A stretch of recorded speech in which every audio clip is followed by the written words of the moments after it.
Well, Chris, the Continental Classic is in motion. It's kind of exciting. I look at the graphs, and I'm like, oh, there's some fun novel matches coming up in this tournament. I want to start not with a specific, but with a general, which is how do you feel about the brackets this year compared to last year? Then we'll get into Darby losing clean in the end and what's going on with Hangman. There's a lot of actually a good number of talking points coming out of the show besides the Continental Classic. But yeah, what do you think of the brackets this year? What do we call it? Do we call it brackets? What's it called? Blocks, I think is the what blocks. they would Thank call it you. if it was That's a what I'm G1. looking for. Yeah. I'll say optimistic. There are fewer crazy additions this year than there were last year. We don't have a Mark Briscoe. We don't have a Mark Briscoe. We don't have a Jay Lethal or a Danny Garcia. Got a juice. Yeah, well, sure, and a Beast Mortos as well. But yeah, there are some questionable exclusions. I don't know why Adam Cole isn't there, why Swerve isn't there. Boy, Cole could have actually used a good tournament, couldn't he? Mm-hmm. Exactly. Yeah. His style of wrestling is well suited to a tournament because that's the sort of thing he would be good at, and he's got the cardio for it. But there are a lot of it's like they tried to have their cake and eat it too. It's sort of like an upper mid-card tournament, but you've got 2 title holders in there. You've also got a bunch of singles title holders who aren't in there. It's a good lineup. There are going to be some really good matches. There are probably 4 or 5 people you could see making the finals. I like the change to the format this year where the semifinals are cross-block, which they announced tonight. That's a change from last year. I think they did that so that we don't have to see a lot of samey matches, but it means the potential is there to have both Okada versus Ospreay and Kyle versus Ospreay in the tournament without having to feel like we wasted those matches. So, yeah, I think there's a lot of potential here. The fact that some of the lesser favored people got wins tonight, I think augurs well for the competition as a whole. Mm-hmm. It might not just be chalk all the way through. So I'm willing to give it a shot. The action is going to be fantastic. There isn't a bad wrestler in the group. Yeah, I think you just hit on something, which is I think Tony Khan builds this up to be a tournament of good matches, but what's lacking is that framing and context to explain why certain people are included and why they're not. Did I miss any explanation in any context where that you've seen or read or heard of where they explained why some people are in it and some aren't? The only person who really gave a reason for being in there was Ricochet, saying he wanted redemption for losing his title shot against Takeshita, which that's perfect. Great motivation. He lost the title shot, so he's going after a different title. Is it a better or a worse title? Who knows? Does Tony Khan know? Probably not. We're not allowed to talk bad about Tony Khan. I won't be able to wrestle for GCW. I should be careful. But I think the tournament is just made up of guys who randomly got thrown in there, who haven't got anything better to do. And that's reinforced by the fact that a lot of the people who do have storylines going on are not in the tournament. Jay White and Hangman, not in the show. Well, not in the card. They were on the show, but they weren't in the tournament. They probably should be if this is going to be considered a major tournament. There's no motivation to be in it other than a mid-card title, and 2 of the 3 mid-card title holders are in the tournament. Obviously, Okada's in there. We can give that one a pass. He's the Continental Champion. He should be in the tournament. Fine. Garcia is, Takeshita isn't. I don't know.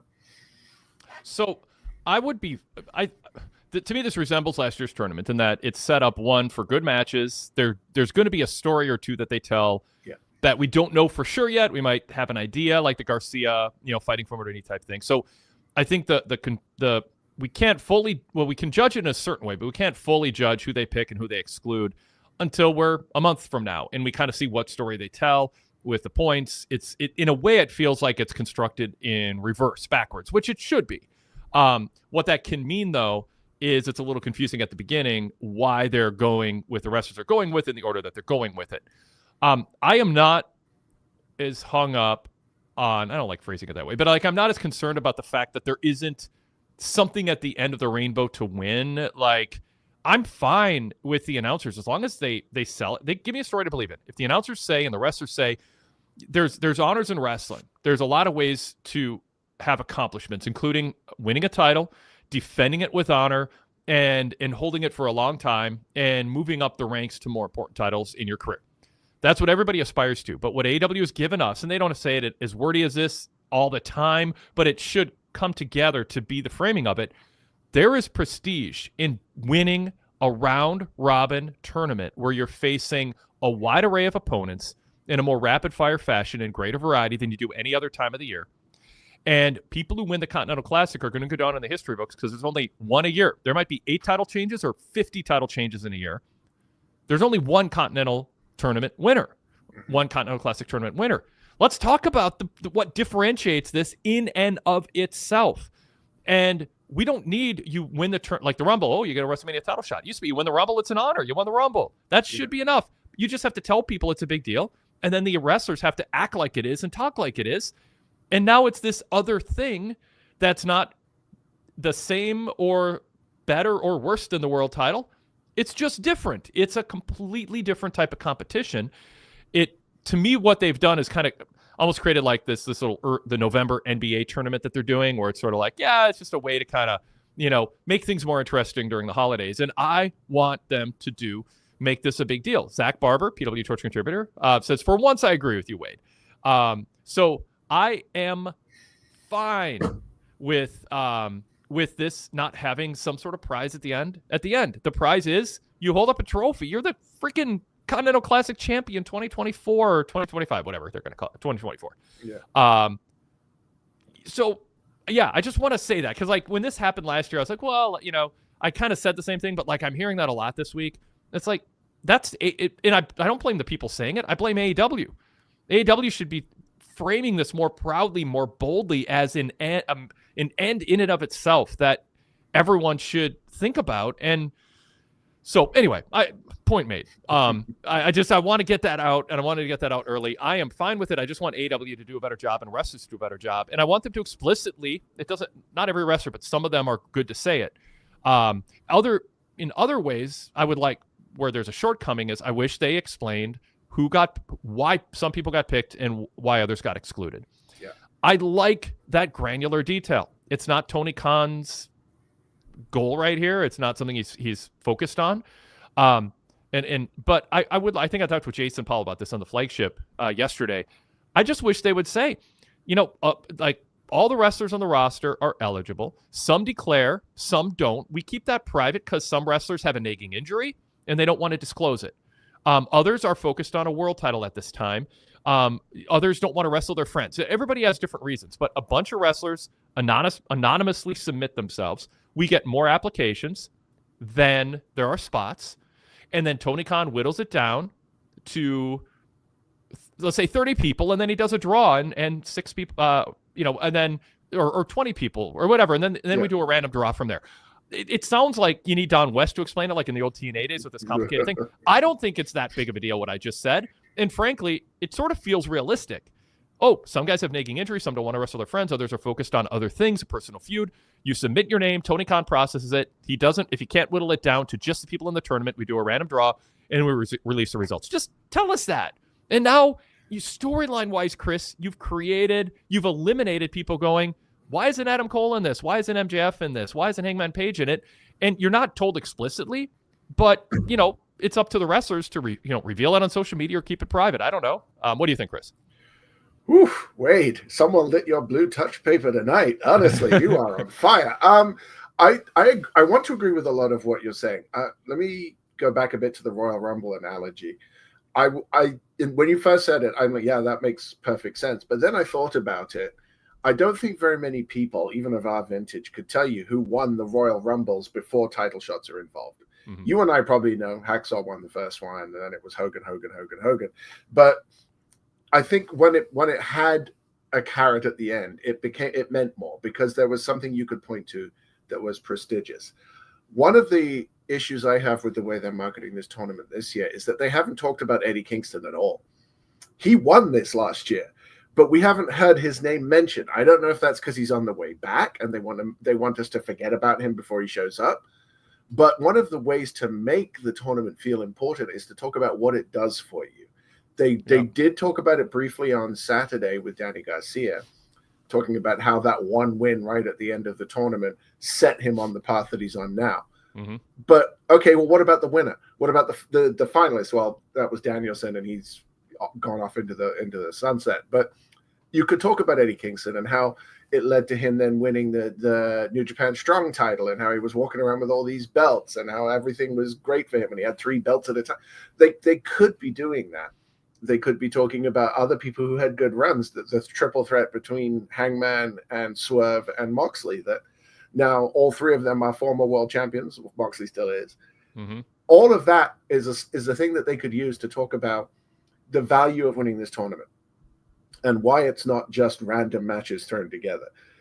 I think the selection thing is interesting. They did do a selection show live on YouTube. But it was just revealing who was on it. No explanation for how, right? That's my understanding. No explanation for how. Yeah. They did have a few of them cut promos, and Ricochet was really the only one who spoke about a motivation for being there. But I think they could do more. I think your explanation, your plan is very sort of Mid-South, like territorial sort of. You can hear Jim Ross saying it. Yeah. Or Bill Watts, yeah. I'm very much from that school of how to present wrestling, yeah. And sure, that could work. I also think they could just say, look, Tony Khan picked 12 of the best, not 12 best, but 12 of the best to compete, some of whom have had chances at the top and want to stay there, some of whom would like to take their place, and this is their opportunity to do that. And then just frame it as an opportunity to move yourself up or down the ladder based on your results in this tournament. And although there is a prize for the winner, you don't have to win to improve your standing. And then that makes everything mean something. And I want to be clear, when I give a specific of how to frame it, I am advocating for that level of specificity, but I am not married to exactly that structure. So, Zach mentioned, is Excalibur supposed to say all that? Well, I mean, I don't think that's that big of a deal. I mean, he can say it in 15 seconds. So. I'll repeat it in 15 seconds. All the wrestlers are eligible. They submit applications. Some choose not to because they have nagging injuries. They don't want to wrestle friends, or they have other goals. When the field is submitted privately to Tony Khan, he selects a field, and then you can add the random draw part or not if you want. That's it. Yes, Excalibur can say that. And Renee can even ask a wrestler who was in it last year going, why aren't you in it this year? And he could say, well, I don't want to get into it, but my body right now needs to heal. I can't be in the grueling tournament. Now you're putting over the tournament. What a grind it is. So there's opportunities to explain it. I don't like it being vague. Like, oh, don't worry about it. It's just, they're all going to be 4 stars. That's all that matters. Woo! No, give me a sports framing of it. The NBA explains their little, whatever they call it, the NBA Cup thing in the middle of the season, Emeritus or something Cup. People can handle it. So make it seem like you put thought into it. You don't just expect us to turn our brains off and just go, Yahoo wrestling. Mm-hmm. I'm fine with good wrestling, and but Chris, we like context. We do like some context, yeah. But the strength of the tournament is last year was as it progressed, they did tell the stories of the travails of the wrestlers who are winning and losing. Let's pause. Let's formally introduce the show, and then we'll talk about the tournament results, other things that happened on the show. We have 2 familiar faces in the waiting room. Rude Dog is back after his suspension ended, and Sean from Tennessee is also back for the second time, I think, after a hiatus for undisclosed reasons that are deeply personal. He won't get into. So we'll get to them and engage with the chat room, and I'll check the inbox too. I know it's a holiday here in the United States, so a lot of people are traveling. We'll see how long we go. I told Chris ahead of time, if there's ever a week we're going to go short, might be this week, based on my opening rant and our callers and the chat interaction. Might be a normal show. We'll see. Nobody has to get up early tomorrow unless you have to cook or travel again. Or live in Canada. Yeah. Well, yeah, I'm not talking to you. This is a Wade Keller Pro Wrestling post show for Wednesday, November 27th, 2024, following AEW Dynamite, which aired live on TBS in the United States and on other channels elsewhere. I'm Wade Keller, host of the show, the editor, publisher, and founder of the Pro Wrestling Torch Weekly newsletter and the website PWTorch.com. You can become a VIP member and unlock 35 plus years of archives, hundreds of retro radio shows from the 90s, including my run on KFAN radio in the early 90s, which is fascinating to hear a call-in show kind of like this, but with me driving to an actual radio station and sitting in a radio studio and having buttons to push for callers calling in with big-name guests, familiar names on journalist roundtables, like Mark Madden, for instance. He doesn't give me credit, but I made him famous and got him his job with WCW. It wasn't for the Torch platform, he'd be a nobody. Even in Pittsburgh, he'd be a nobody. Okay, just whatever. So it's fun to listen back to those, and then also the 20+ years of archives of our post pay-per-view roundtables, and our almost every day on the VIP feed we put up a show from 18 years ago, and so people can kind of relive what we're talking about back in right now 2006. It's a fascinating time with the rise of Cena, Batista, and all that, and so you get to hear what we're saying about that. Backstage news, roundtable reviews, and more, and then tons of current coverage. Our free shows are ad-free if you're a VIP member. So the commercials go away. You just skip right past the commercial breaks, which is nice. And then you also get VIP exclusive shows. We did the Fix with Todd Martin early this week because of Thanksgiving, so that dropped yesterday. One note, I think people had figured this out from going to the website and seeing social media, but our RSS feed broke this week. Basically, our plugin had an update, a change, and I don't want to trash them or anything because I don't know, but they didn't notify us that we needed to change some coding. So our webmaster is working on that. We hope to have that result tomorrow. But there are alternate ways to get our VIP shows in the meantime, including streaming them right from the website. We make sure we have backups. So if you're a VIP member wondering why, it should be fixed by tomorrow. My fingers are crossed on screen, but my webmaster said he has an idea of what he'll be able to do to fix this pretty quickly. But we're here to talk Dynamite, and Chris Lansdell, PWTorch contributor, he writes some New Japan reports for us and is a regular co-host most often on AEW-based shows. Chris, welcome back to the co-host chair. Always a pleasure to be here. New Japan's not exactly doing it for me right now, so AEW is filling that niche nicely. Well, it's great to have you here. I appreciate you joining us, and I look forward to talking a lot more about tonight's episode as the show progresses. Just a couple notes. If you're watching us live on YouTube, thank you. Just search PWTorch on YouTube or find the link in my TV reports at pwtorch.com to join us live after Raw, Dynamite, and SmackDown. We go live within 5 minutes after the shows go off the air. And you can also download the shows, which most of you do on the podcast side of things. Just search Wade Keller in your podcast app and subscribe to the Red Logo Show. That's post shows like this. And then subscribe to the Blue Logo Show, which, by the way, today features Jason Paul and me as a follow-up to yesterday's flagship, previewing the Survivor Series. And then we included the VIP exclusive post-Survivor Series roundtable from last year, where Todd Martin, Nick Barbatti, and I reacted to the craziness of CM Punk, Drew McIntyre storming off, Seth Rollins freaking out, and I, in real time, was getting reporting from WWE sources talking about what was real, what wasn't, what was really going on. Fascinating show to listen back to a year later. That is free for everybody on the Blue Logo Show, so hit refresh on that. That feed is not broken. The free feed's not broken. It's you hope the free feed was, you don't want the free feed to work and the paid one not to, but it happens rarely. But yeah, that is up right now, and everybody can check that out. Okay, so Chris, let's, instead of talking more about the show, let's leave our callers not waiting and let them lead the way a little bit earlier on than normal. And we'll start with Rude Dog. Rude Dog, your suspension is over. You are out of your basement. Or are you? You're not in your basement anymore, are you? No, I actually am living in Michigan right now, so that's why you haven't heard from me in a bit. You were suspended. I know you don't know that. Oh, why You know why what did you I did. get suspended? Can you tell me why I got suspended? No, it's secret. But good to have you back. You got the KO T-shirt on. We I don't know if you heard, but we speculated you ran out of wrestling T-shirts and were ashamed and had to re-up. I have storage spaces in Portland that has hundreds of wrestling shirts, so I'll never run out. So, Right. Well, anyway, back to wrestling content. Good to hear from you. So I was at, even though I'm in Michigan now, I was at New Jersey for Full Gear, and the whole Big Boom AJ thing was surprisingly a big hit with the crowd. And I was like, what is going on here? And then they brought him back up today. Do you think he's going to be a part of AEW going forward? And do you think there's any really positives instead of it just being super cringy?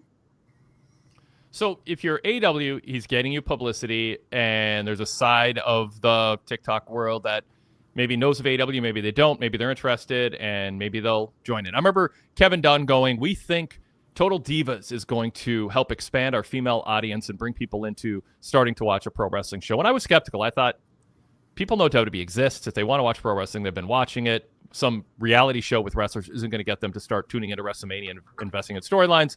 Anecdotally, I've had people tell me, no, Total Divas is how, my girlfriend got into it, or that's how I got back into it. So I don't think it's a huge thing, but it has absolutely, Rude Dog, a positive on the positive side of the ledger. What gets ignored is the negative, which is, as you said, how cringy it is. You're giving attention to this like amateur guy. Oh God, was it Saturday? Somewhere there was, I don't know if it was on, ironically, YouTube or on Saturday Night Live, where they're making fun of what makes people famous now. And it's like no discernible skill other than marketing and checking a few boxes in terms of algorithm and being, an aw shucks everyman doing something that people get a kick out of. And suddenly you have all these followers, and then you can get a pop in a pay-per-view.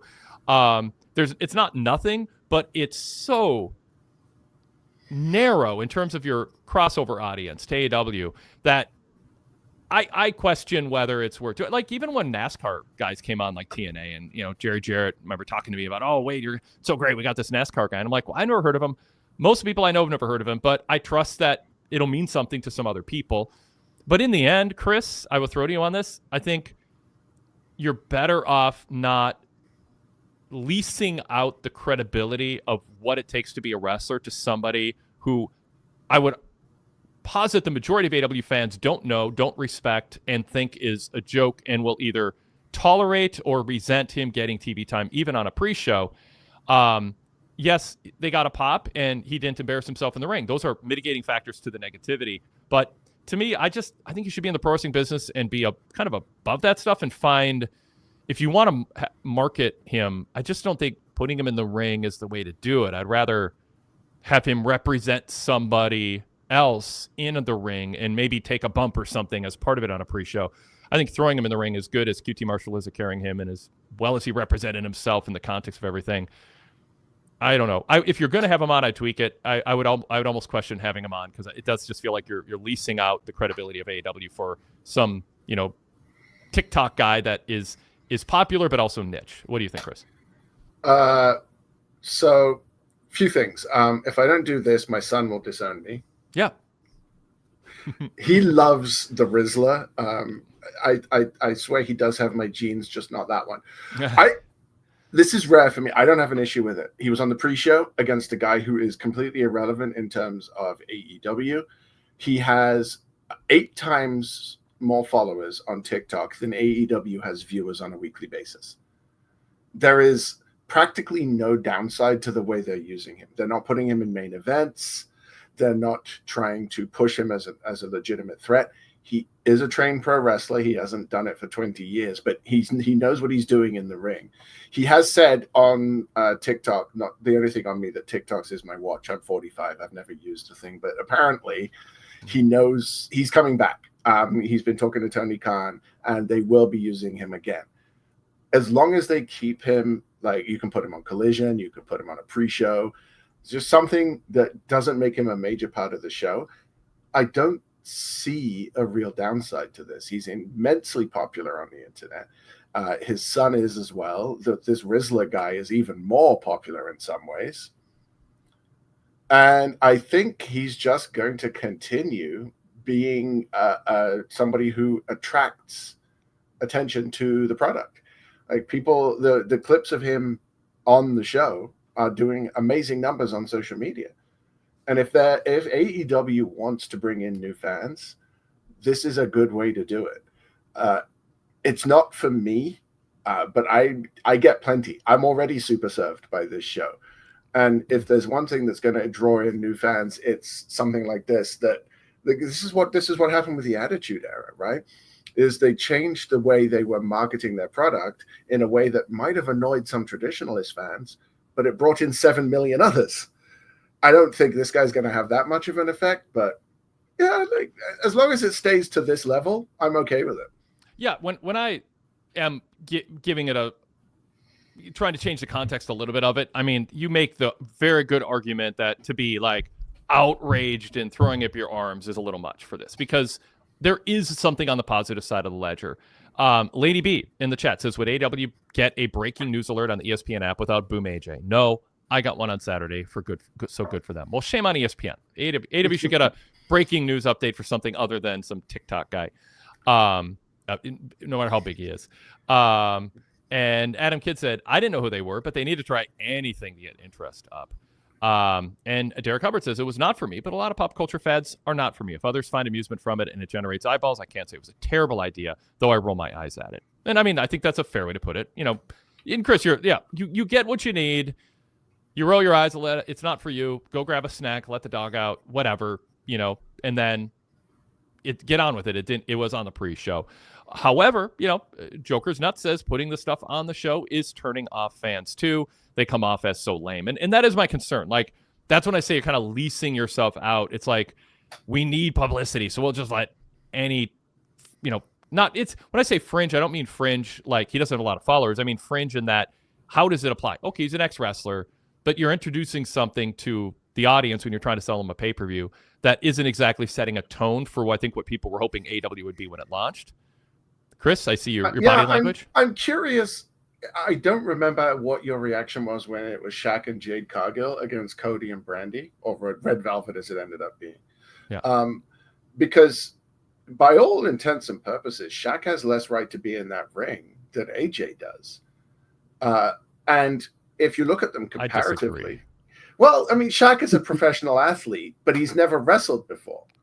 Well, they're different, but I would say a guy who wrestled 20 years ago, who's famous for reviewing bulk items on a social media app, versus one of the greatest NBA players, one of the most accomplished NBA players of all time, who also is really big and actually still was physically, you know, I don't say in his prime, but like, you know, still a physical force. I don't know. I mean, I guess people can weigh criteria differently, but yeah. I'm sorry, Shaq, from a physical athletic accomplishment standpoint, beats a guy who worked some indie shows 2 decades ago. Oh, absolutely. Physically speaking, he's a much better specimen. But in terms of being able to perform professional wrestling, like somebody who's gone through training is going to be a lot safer in the ring. And in terms of arguably, pro wrestling is the niche here. Pro wrestling is the fringe, and we are stepping into their world. And as much as you and I might try to rail against it, and God knows I do, TikTok is the new TV.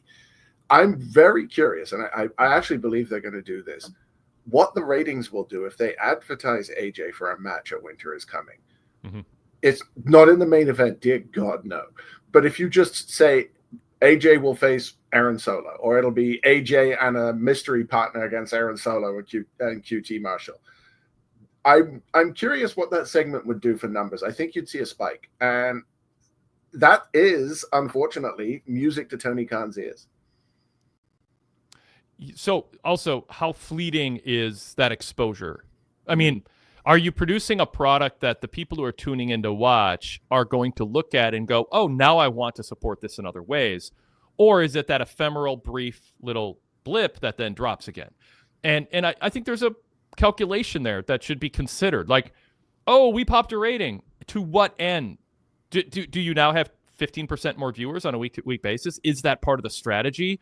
And you think it's realistic that there are people who don't watch us, but if we put him on the show, like Mike Tyson worked at launching Stone Cold Steve Austin. People tune in to see Tyson, but they got into Vince and Austin, and boom, it was off to the races. No pun intended. With this, like, okay, we watch QT Marshall. People tune in to see him, and then they tune out. Like, I feel like it's just, I don't know that there's anything that lasts. It feels just like, you know, it goes poof, and, you know, people tune in and they tune out. And I do that on some things. If there's something I'm interested in, you know, I might tune in for 3 minutes to see them, and I tune out. And I just, so, I mean, I don't want to overdo it. We got a whole Dynamite to talk about. We've already overdone it. Rude Dog, it's your fault. Back to you.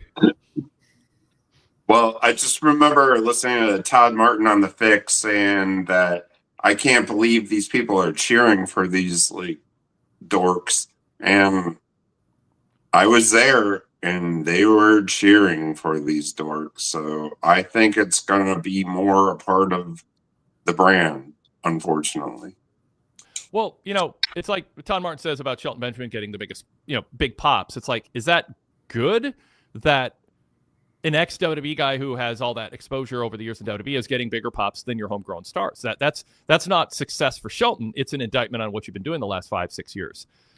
Glenn B along those lines says, if these goofs outdraw wrestlers, you have to really ask yourself some hard questions if you like or involved in AEW behind the scenes. I can't agree with that, because the fact is they do outdraw wrestlers, whether you have them on your show or not. They have 4 million people watching their TikToks.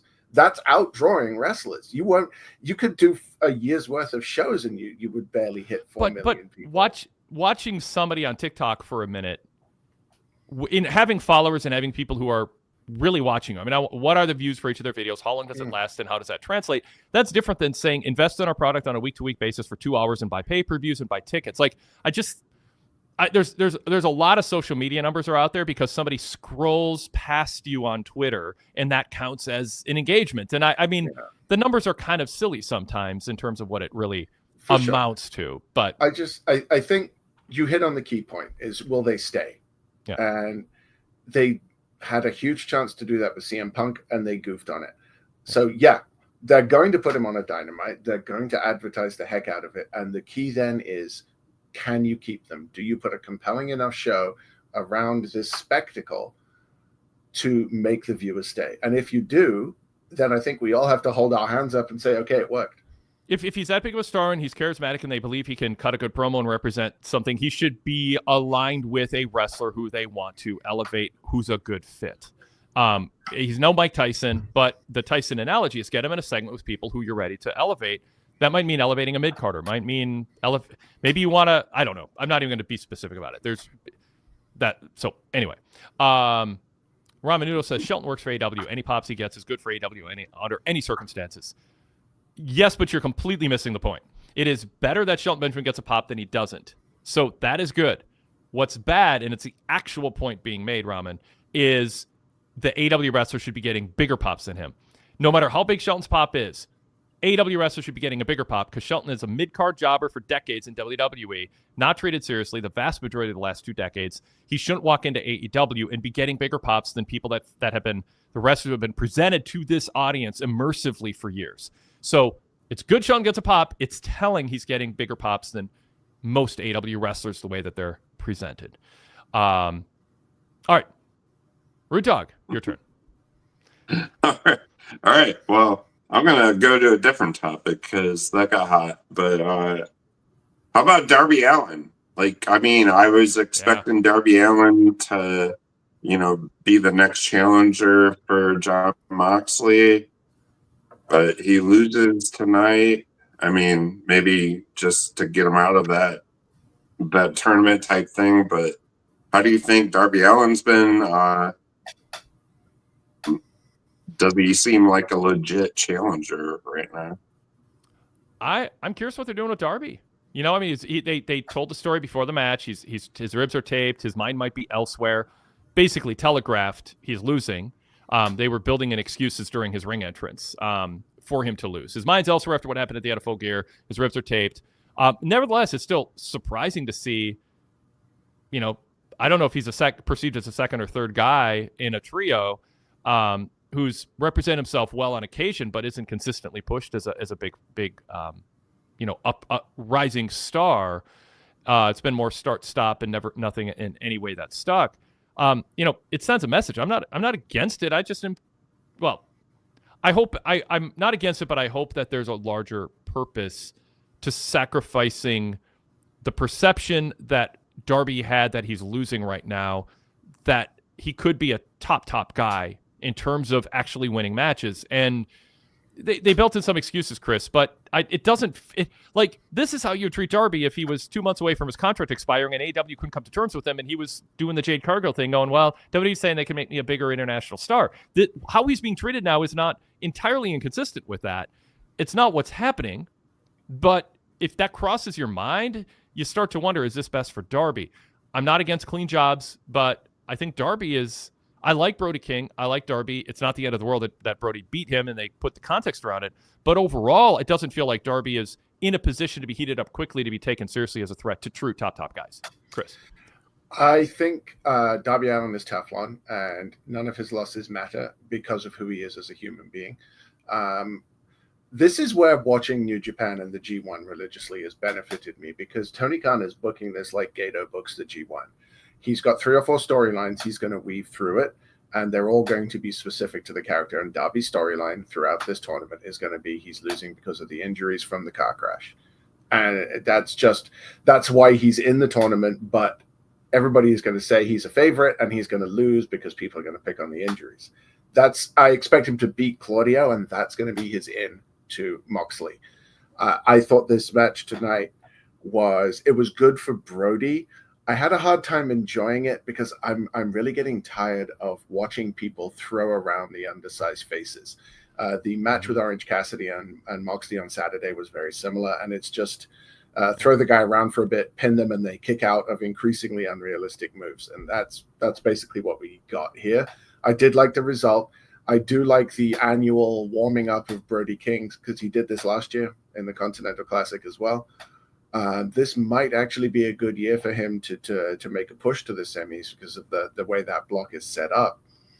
But I need to see a bit more from Darby Allin, because this shtick of I kick out of everything is getting a little tired. I need to see a little bit of a wrinkle to it.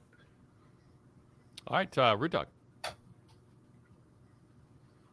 I mean, I just thought Darby was right about ready to main event with Moxley at least. It doesn't even have to be a pay-per-view, like a special, like Winter is coming or whatever it's called. But so I'm just surprised he's been even after Full Gear, when there was that whole thing with the car and stuff. It's just like a little confusing to me, but it is what it is. But. Well, Rude Dog, let's cover that for a sec.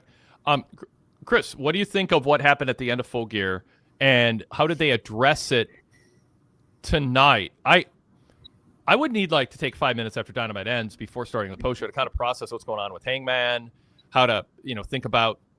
I mean, there are a lot of things going on there. In Christian, is he going to be in a 4-way? No, he's got the cash in. He doesn't need to be in the 4-way. Well, maybe it'll be Darby, but now Darby's in the Continental Classic, which in a way precludes him from being in a 4-way, unless it's much later. So now it's looking like other things. What'd you think at the time, and did Dynamite help clear it up? Add any context or clarity to it? I didn't think it needed clearing up. It was pretty clear what everyone was trying to do. I just thought it was overbooked and unnecessary. The Hangman coming out to help Christian, I would have been fine if it had ended there. That made sense, because you even see Hangman mouthing, "I get the first shot." I don't know why none of the 18 commentators they had decided to repeat that, but let's not relitigate things that I'm sure were discussed on the roundtable. And then you had Switchblade come out to try and stop Hangman from getting what he wants. And then for some reason, they all ran out to the back. And then for some reason, there was a car crash. I think it was on a previous post show I was on with you, Wade, where you were talking about a writing thing that your son is doing, where he was telling you should never say "and then suddenly" or "then for some reason this happened." Well, I think a lot of that post-match angle could be attributed to that. And I as much as I can see now that part of the Darby Allin car crash thing might have been with an eye to giving him a reason to lose in the Continental Classic, surely there was a better way in time to do that than at the end of a pay-per-view. Was it just to make up for not having a surprise? Was it we need just some chaotic thing to get people talking because we didn't have a big wrestler debut, or I don't know. I mean, I'm open to it making sense. I just don't think it makes more sense now than it did 3 hours ago. Yeah, I wasn't confused by any of the motivations behind anything that happened. It's just, it felt like too much at once. Yeah. Okay. Rude Dog, back to you. All right. Well, one last thing. What started the show was the Hurt Syndicate. I saw MVP wrestle Josh Barnett at Bloodsport just a couple days ago, and he still looked in great shape and could go with Josh. But what do you think about how the Hurt Syndicate is going so far? Because I feel like it's kind of stalling just a little bit. So I like the idea of having. I advocated for this the past couple of weeks. Factions should stand in the ring together pretty regularly. We need to see how they play off each other. We need to know what their mission is. We need to know who they are. And I thought the opening segment did that. But I mean, I'll say it again. I reach for the 1.5 button when MVP talks. I think he thinks everybody's hanging on his every word.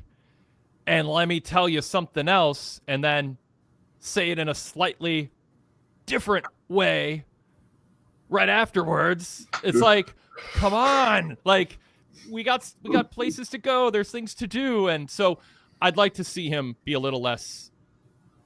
I don't know.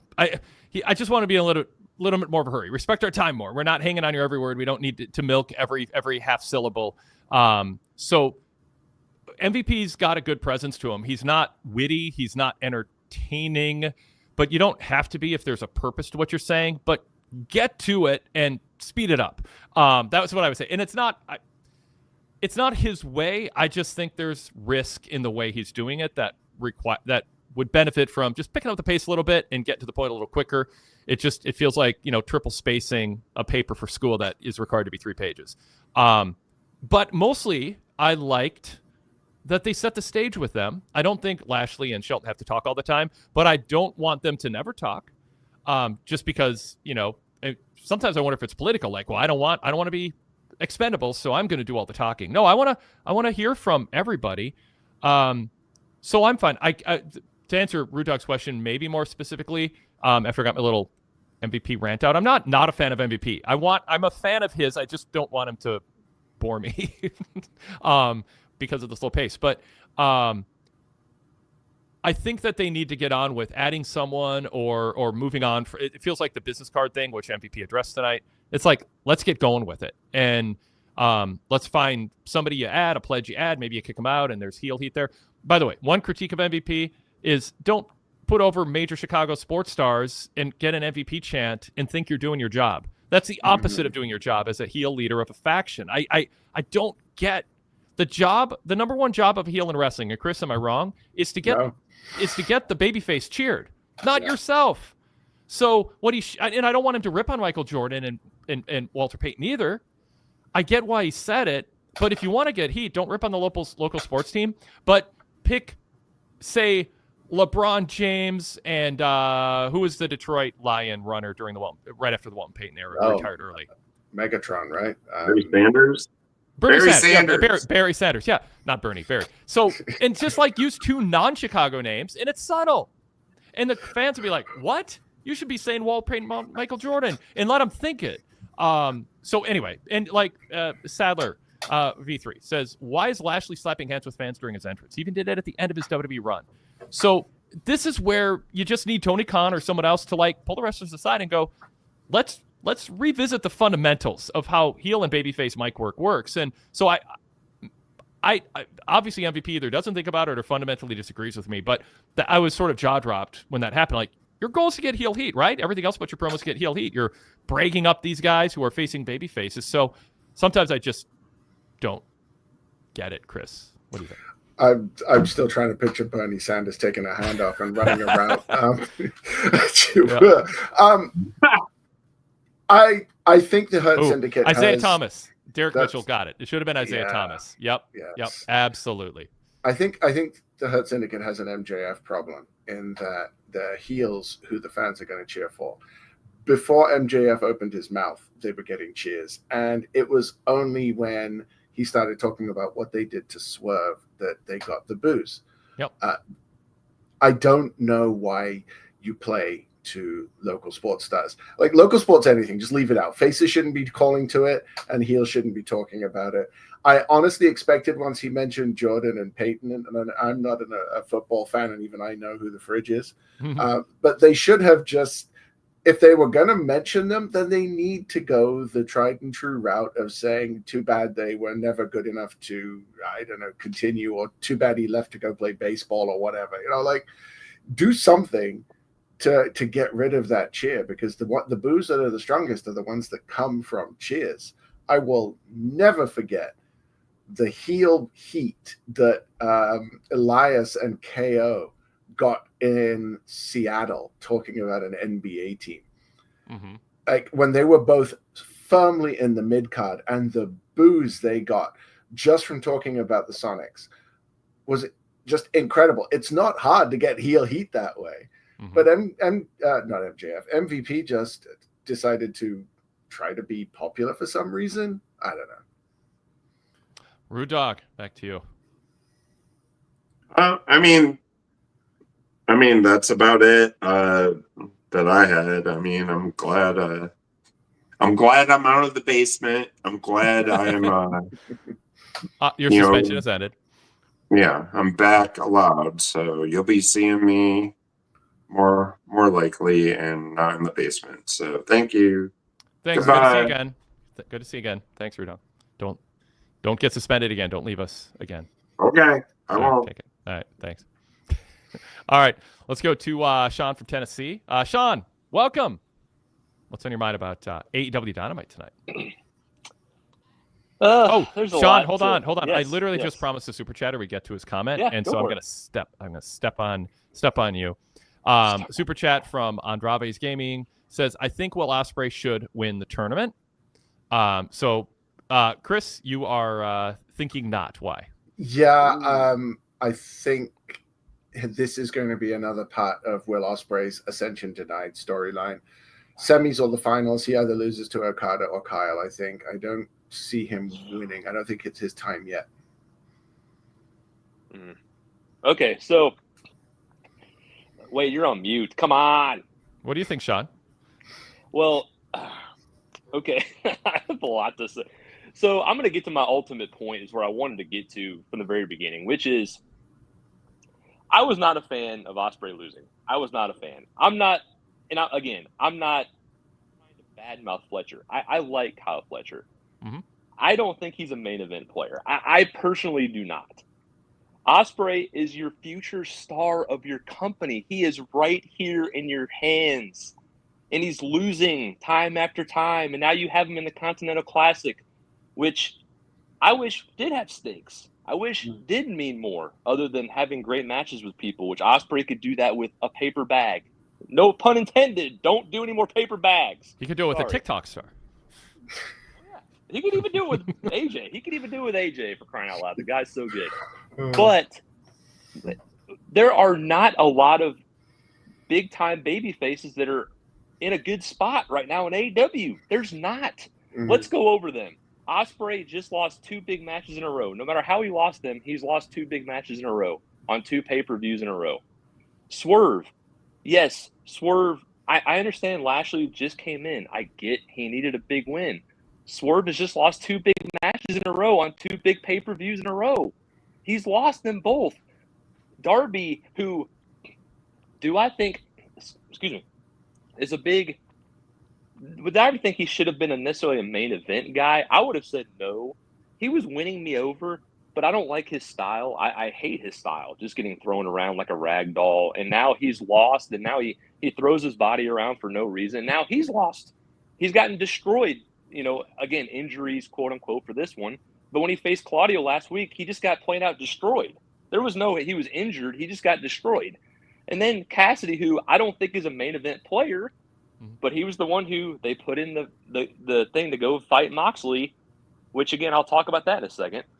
He just got destroyed. He's been destroyed for weeks, and he's a dumb babyface because he told people he didn't want help and he wanted to get beat up 5-on-1. And it's freaking stupid. Where are the faces in this company that are over? Some are over, but they're in a bad spot on the card. Help me, Wade. Help me. There was a question on the Fix mailbag yesterday saying, does AEW have a babyface problem? That, it's one of the things that I think was often flew under the radar with fans who listen to shows like this is Vince McMahon and his team for years would look at the ratio of babyface to heel wins, feel good endings, having extra babyface victories on the undercard if there's going to be a downer ending on one of the main matches. And that was taken into account. They thought about fans, not of fans who are trying to run to the internet to rate the show on a 1/10 scale or a match on a star scale.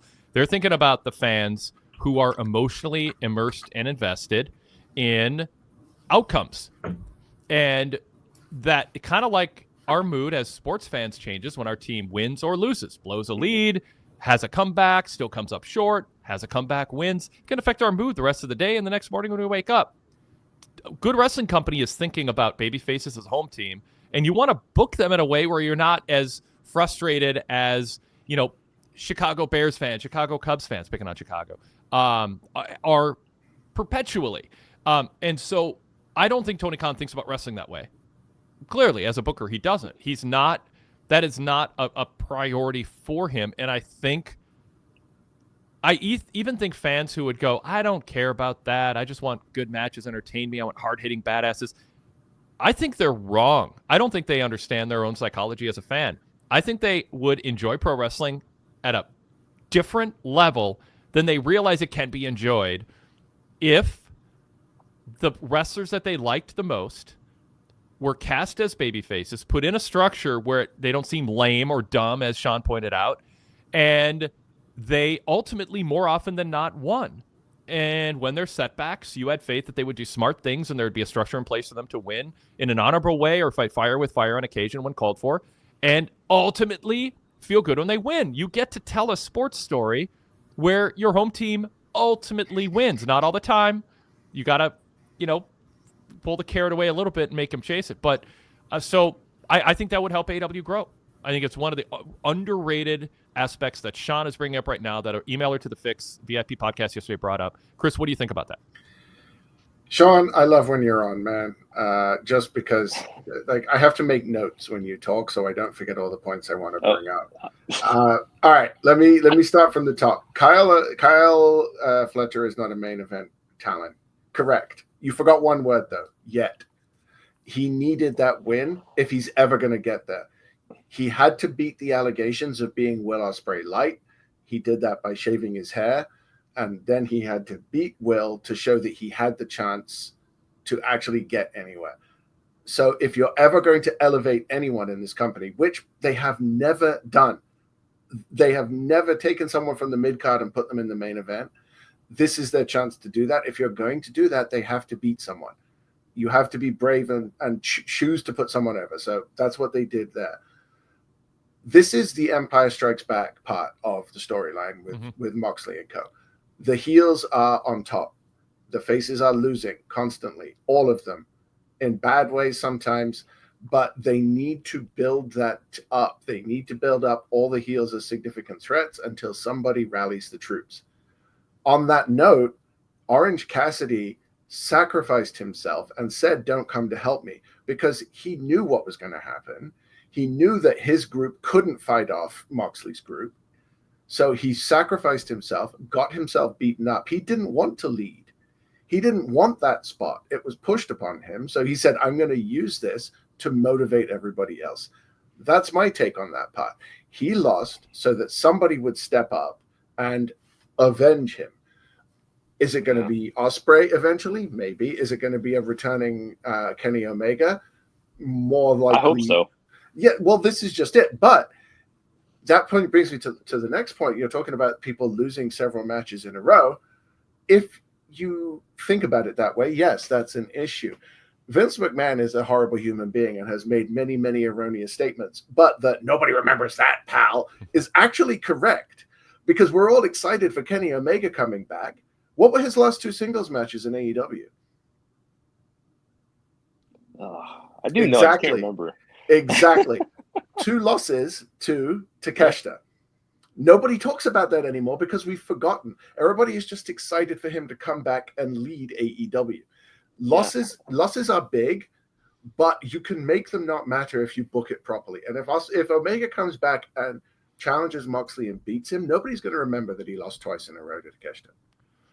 I think wins and losses should almost always, but not always, matter. Sometimes you do a couple Kenny Omega losing to Takeshita, and you have something in mind, and then he gets injured and has extended time off. You don't want to revisit it because you want him to be a big star, and you've moved on with Takeshita, so we're not going to bring it up.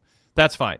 But the idea that, well, people forget who loses, so therefore it doesn't wins and losses don't matter. Like you to me, if people forget outcomes, that's the job of the booker to create a product where people are reminded of it and rewarded for caring enough to commit it to long-term memory. I'd always joke when I was younger about why when I forget something, I didn't commit that to long-term memory. It was a short-term thing. I didn't commit it to long-term memory. Wrestling companies should reward people who commit what happens to long-term memory, because then you get more invested in what's next, because you know it matters and it won't be forgotten or discarded or ignored. It's not some ephemeral thing. Oh, I can't believe he lost. 3 weeks later, it's like the loss never happened. Good booking makes wins and losses matter. There'll be exceptions. You don't have to be a super stickler to it. So, but second of all, I think, Chris, what Sean is bringing up is a lot of these baby faces are losing outside of the context of what Moxley is doing. The Empire Strikes Back, good analogy, but I don't know that all of it is happening. Second of all, quickly, I don't think when you're entering a world title match that you should have any motivation, even if you're a reluctant hero stepping up to face Moxley, other than being in good shape so that you can take the title from Moxley, because the storyline is the title provides power. Right. MVP is what it's about. Yeah. I'll give MVP credit. One thing I said, what I didn't like about MVP, the cadence of the promo and getting cheers for Chicago references. I liked him saying, we want to win championships because it gives us power and influence around here and money. I want more people talking about that. So with Cassidy, he's days away from a world title match. Taking the title from Moxley should mean more than some symbolic self-sacrifice so someone else can step up and wants it more. Whatever, however you framed it, Chris. I think a world title match is an exception to any of that other stuff. And I would have had Orange Cassidy plow through Wheeler Yuta and then grab the microphone and look Moxley terrible. And then look Moxley in the eye as Moxley is walking backwards, going. He did it on Moxley said on Collision. Cassidy is cold-blooded, more than I expected. So show us on Dynamite half a week later, and Moxley should have a look on his face. It's like, holy shit, what did I just get myself into? And I poked this guy and brought something out of him that no one's ever seen. He just destroyed my pledge, Wheeler Yuta. And look at that look in his eye. And now people want to tune in Saturday because Orange Cassidy cares more about the world title than being some sacrificial lamb so someone else who wants it more can step up. I thought that was a blown opportunity last week. And I won't say terrible, but I'm thinking it's terrible. I just don't want to rip on it too much. So the Wheeler Yuta thing was inexcusable, and I'm not saying that's a good explanation for what our OC did. It's just that's the logic that I see behind it. But the Wheeler Yuta thing, that made no sense to me. I don't know why he didn't. He had to take someone, but yes, we do know why. It's AEW. There are no squash matches with established names. That's just not the way they book. Yeah, that would be a great time to do it. Wheeler's going to be fine. Moxley and Claudio and Pac slap him around and go, "What are you doing, losing like that?" And Wheeler's like, "Mox, you brought out this other side." And Mox's like, "Shut up! I don't want to hear back talk. Next you gotta prove yourself." And then he put him against some tough people on Collision, let him rebuild himself. Zach Barber says John Moxley's not a guy who gets scared though. Moxley, when Orange Cassidy stood up at the end of Dynamite last week, they cut to Moxley, who looked concerned.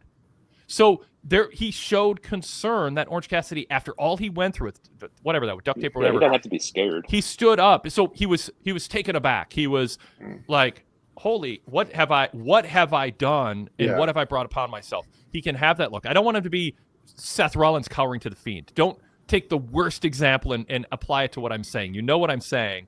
Moxley should look like, what have I done and what am I in for on Saturday? I need to recalibrate how confident I am that I can plow through Orange, because he just plowed through Yuta, and that look in his eye makes fans think, and Moxley's response to that look makes fans think, maybe Cassidy's going to win after all. They didn't tell that story Wednesday. They said Cassidy goes even Steven with Wheeler and barely wins, and he took a beating. And he got dominated. You're right. Yeah, and he got the crap beat out of him. There's no way he's 100% for Moxley. I mean, it's just not a way to sell a main event. You talk often, Wade, about Ric Flair not being a squash match guy, and I think it's the same with Orange Cassidy. It's the same with Darby Allin. They're basically their entire style, less so with Orange, is they get thrown around, they're resilient, and then they find a way to win, which makes it very difficult to push them as a legitimate threat to somebody as dangerous as Moxley. That's an issue. That's the problem. like Orange but can that wrestle. could have been the exception, Chris, right? Yeah, I mean, yeah, can he plow through Wheeler? That in a way, what you're saying is so true that it would make Orange Cassidy plowing through Wheeler Yuta all the more effective because it would be so against his character. Yeah, I just like I said, my ultimate number one, Chris, what you're saying in theory is very right. I don't trust Tony to book what you're saying. I don't trust it. What have you seen that's going to show me anything to say that this is going to happen? What you're saying.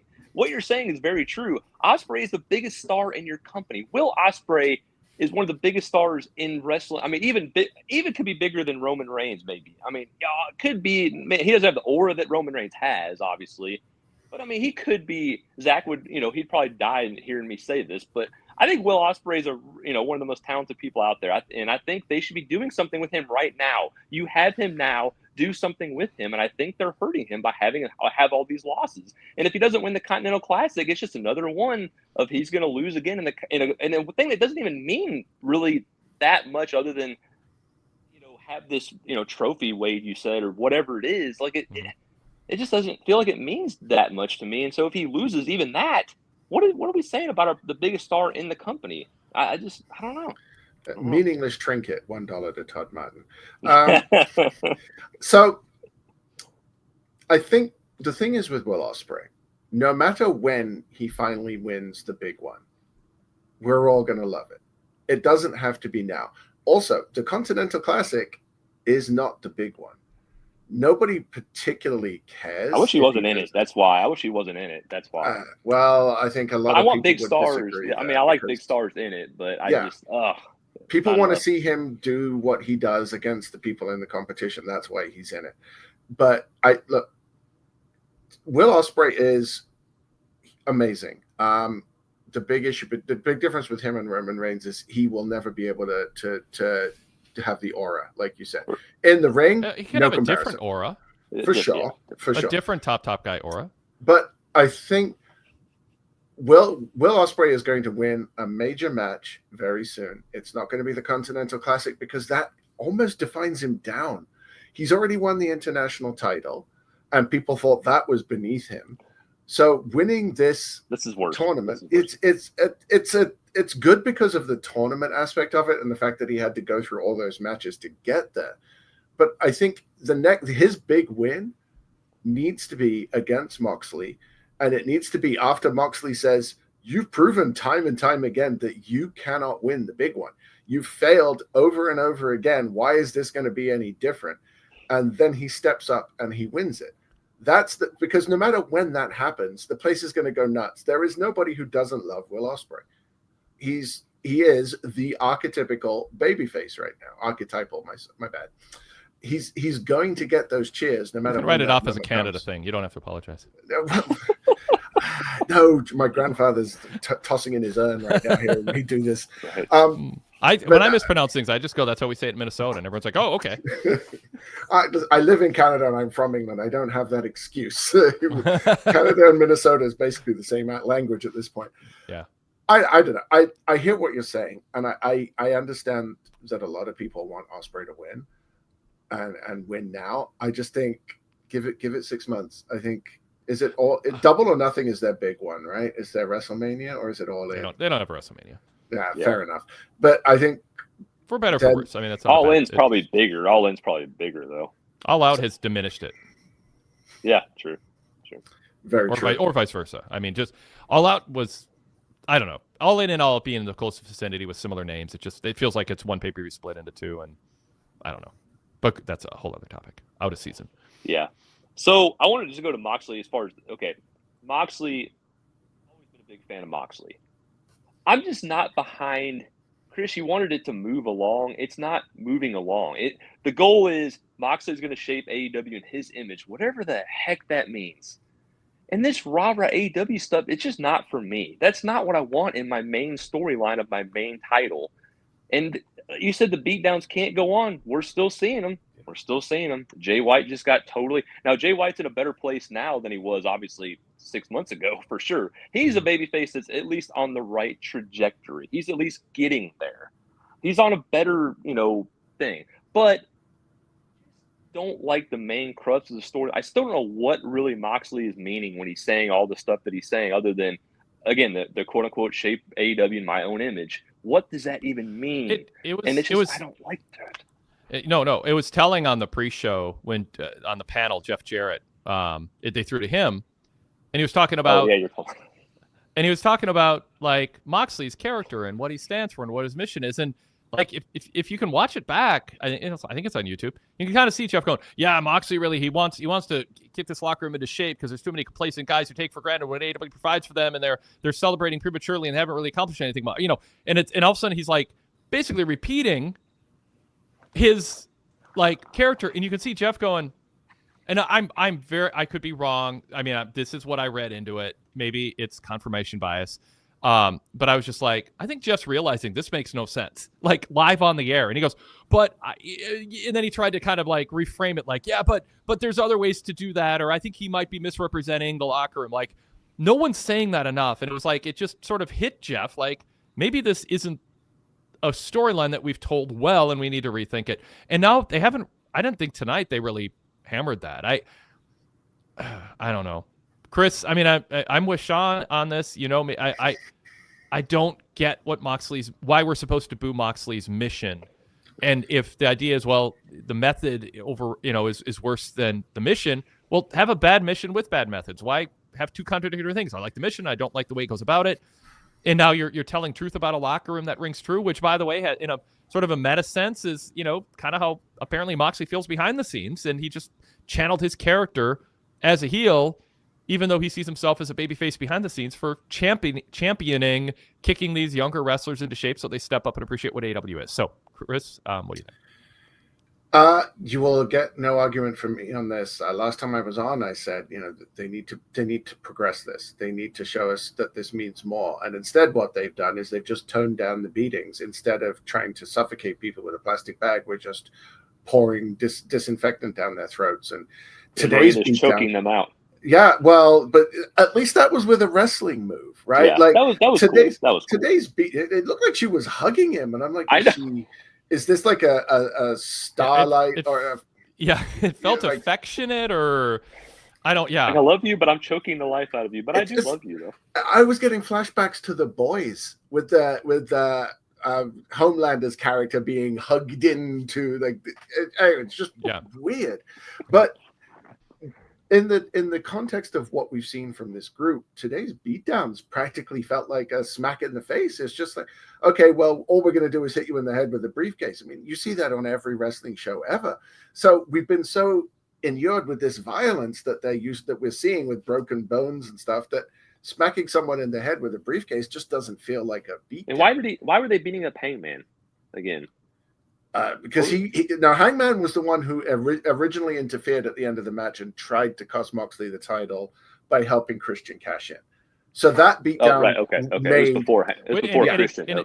And it got explained as I made a deal. I held up my end. Christian didn't hold up his end. And if he did, I'd be champion going into Thanksgiving. I didn't.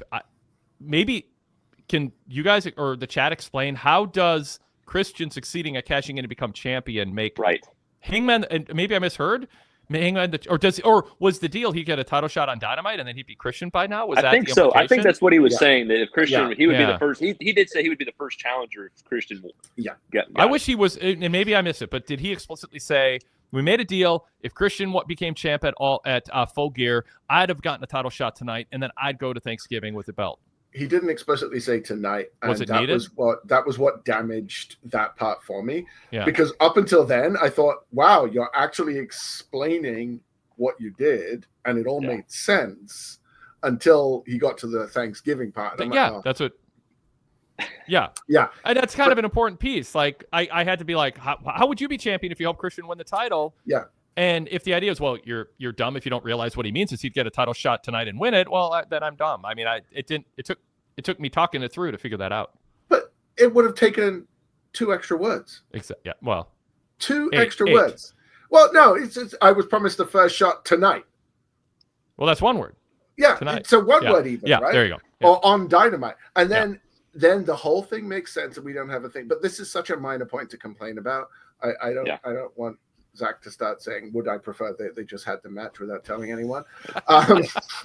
So Zach won't do that. no, of course No, not. not at all. I think Moxley, I've seen some reports saying that he actually doesn't like this storyline now. And I think it's because there isn't one. It's just him showing up and beating people up. It has so much potential. It had so much potential. I was willing to defend it because I could see all the ways that it could go, but it's been stalled. And I have to wonder if it's stalled because there's a delay in what the next step was planned to be. I don't know if somebody is hurt or unavailable and couldn't progress the story the way they planned. Mm-hmm. But yeah, right now we've spent too long on this building phase. We need to move up. Sean, anything else? Yeah. So I'll just and again, there were some positive things on the show. The matches were good. Brody, like I said, I'm a fan of Brody. I think they had a chance with him, and again, they haven't really done a lot with him. Malachi, there's the own issues with Malachi. Some of it his issues and other things too, but Brody has a lot of talent. I hope they kind of continue to move on with some stuff. But I'll lean into it and I'll say bad things about it. I'm sorry, but I know people have defended Jericho and the stuff. I'm freaking over Jericho. I'm freaking over the freaking learning tree. I'm over the stuff with Ishii. Chris, I'm sorry. Like, I'm assuming, I know Todd and you have talked about how good he is in New Japan, how good his matches have been for so long. I'm sick of the chopping fest. I'm sick of them slapping each other in the face for 5 minutes. I'm tired of it. I don't need that anymore in my wrestling. You can chop somebody here or there. WWE, they were saying, WWE does it. They do not do it to the level that AEW does it. It was annoying to me. I wanted to turn the TV off and just not turn it back on. Is a legend in our business. Okay, he's great. He was great for a long, long time. This is done. This is not helping Big Bill. I'm sorry. Big Bill's not getting anything out of this. Brian Keith is not getting anything out of this gimmick. They're not. It's just awful. Help me see something good in that match or anything good about what we're seeing. There was nothing good about it. Chris. I said to Wade just before we came on air that if I wanted to watch two middle-aged men take weak-ass shots at each other, I'd watch C-SPAN. This ain't it, Chief. So Ishii's 48 years old. Believe it or not, he's 10 years younger than Jericho, somehow. Not 10 years. Jericho's 54. I thought he was 58. No. Okay. Jeez, really giving Jericho. Man, that's already bad enough for Michael Cole's 58. 4 years. No, Michael Cole looks 58. That was my joke. And sounds 8. Ishii and AEW, that match is not typical Ishii. Ishii is he's almost like Samoa Joe with no charisma. He's just like a machine who keeps coming at you. If you're a 10 years ago MMA fan, you think of the Korean Zombie. That is a lot like Ishii's wrestling style. He's not a flashy guy, but he's a solid striker.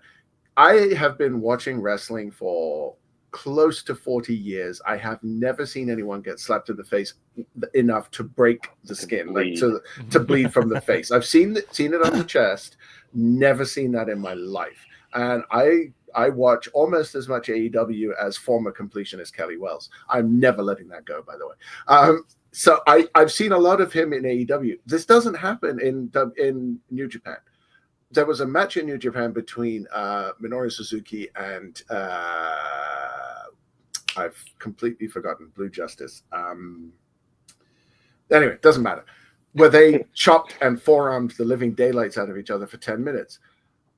But even that was better than this. This just did absolutely nothing for me. And I'm a New Japan guy. I should love this. But Jericho, I hesitate to say go away and learn a new hold because he will, and he'll come back and try to get another ridiculous phrase over. But this whole character was doomed from the moment they got rid of Judas, which was the best thing about Jericho. Thank you, Yuji Nagata. Thank you, as a Niners fan. That was the guy. Oh, yeah. Also, why is the Ring of Honor title being defended on Dynamite? Well, that's another whole. Oh God, we talked about that for. Oh my God, stop! Just.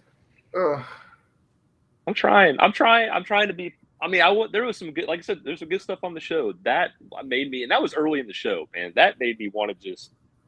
And during the commercial, they're just slapping each other in the face, and I'm like, "What the f are we doing here, man? Like, what is this?" My issue too remains, and I don't think we should stop saying it. Why is the ROH title on AEW TV? What are hardcore fans, ardent fans supposed to think? What are casual fans supposed to think? What is the context in the canon and the structure of AEW that this other company's world title is being defended on Dynamite? Like, no one talks about it. Why? Like, it should either be a big deal or I don't know. It's another belt, and it's a belt that also gets defended on a platform that almost nobody watches, and there's going to be a pay-per-view that I don't know. Chris, I mean, yeah, I mean, I said that just 2 minutes ago. Well, why is this happening? Just to clarify, did Jordan Grace defend the TNA title on NXT? Because I know somebody is going to mention that in the chat if she did. I know she appeared on it multiple times. I don't know if she defended her title there. Either way, it makes no sense that if you're trying to get Ring of Honor its own deal, whether it's on a streaming service or what have you, to put on a match like this, because Ishii is not staying there. He should be in Japan right now in the World Tag League, but that's a whole other topic. So it's not like you can use him to sell the Ring of Honor product. There's plenty of talent you could be using for Jericho to give the rub to and still beat them.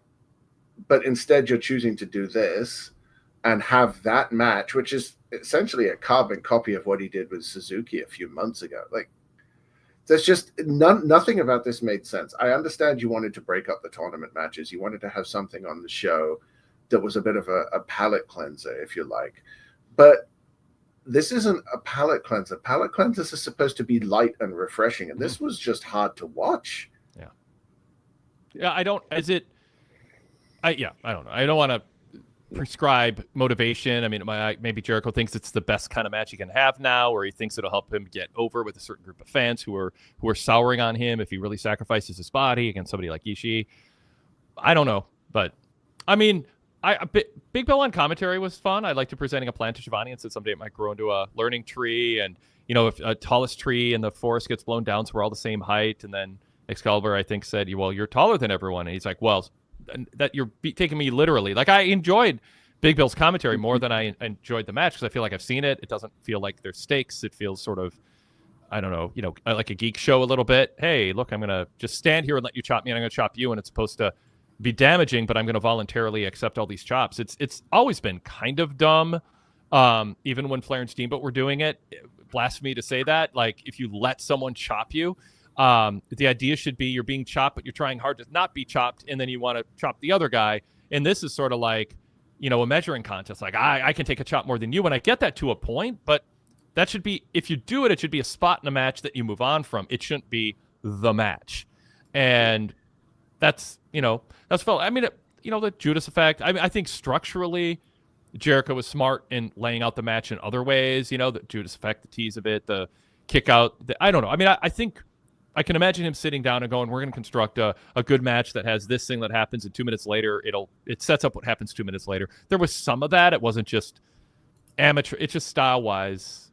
I don't think the average.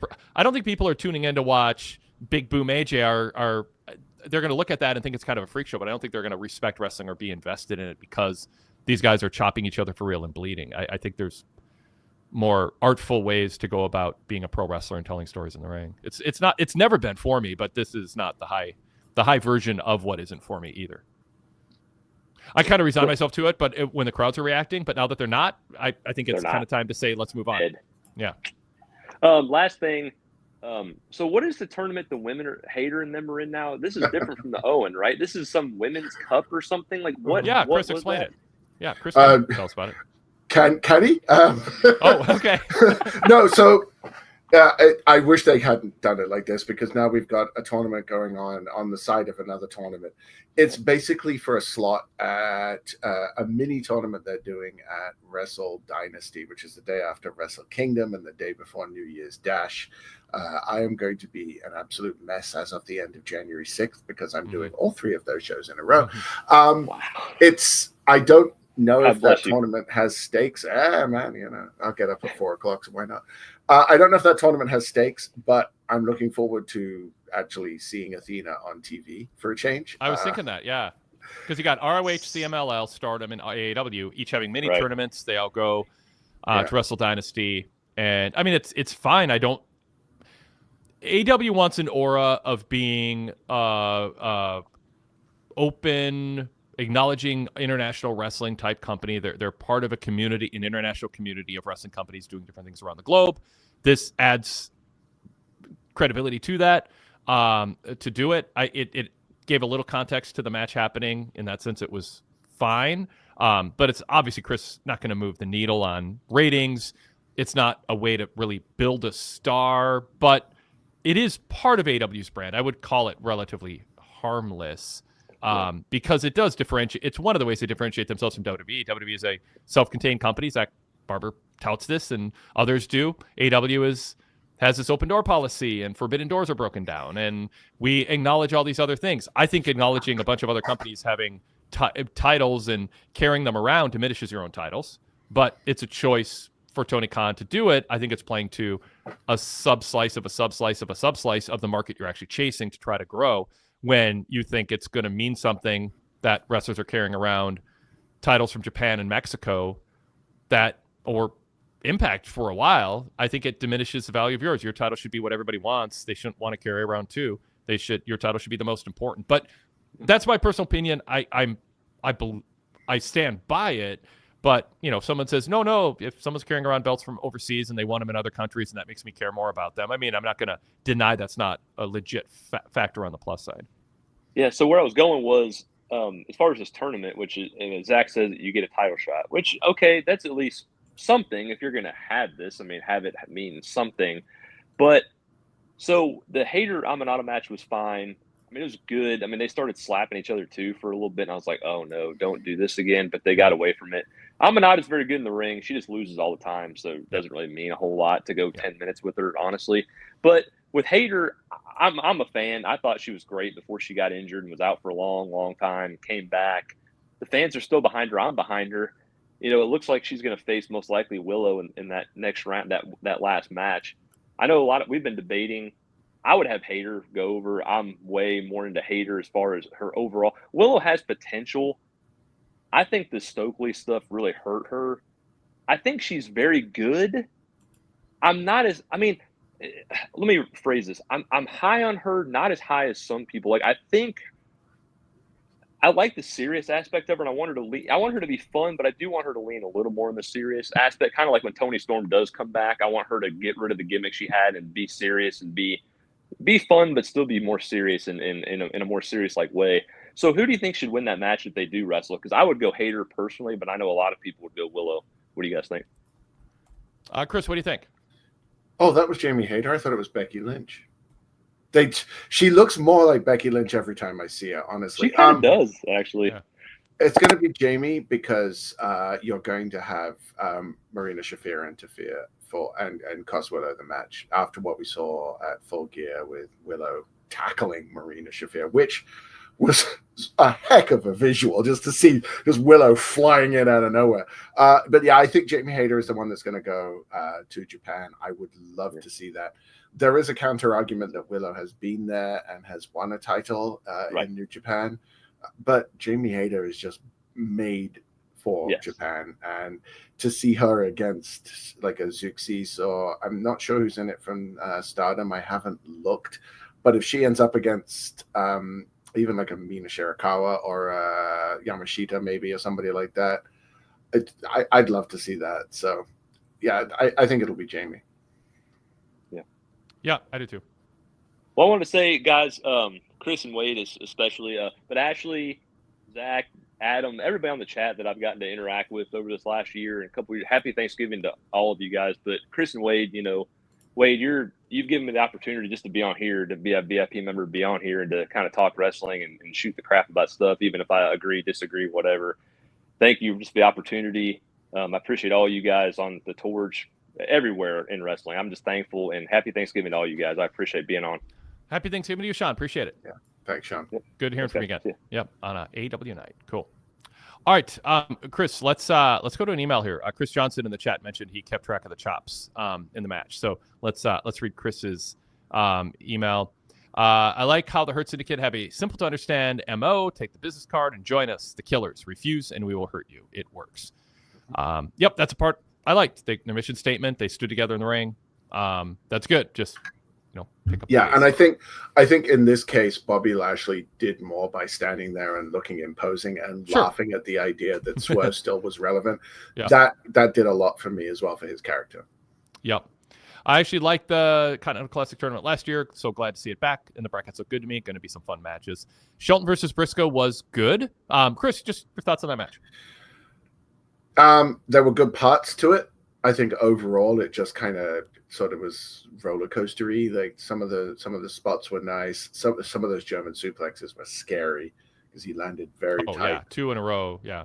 But it was good, but at this point, good isn't enough for Dynamite.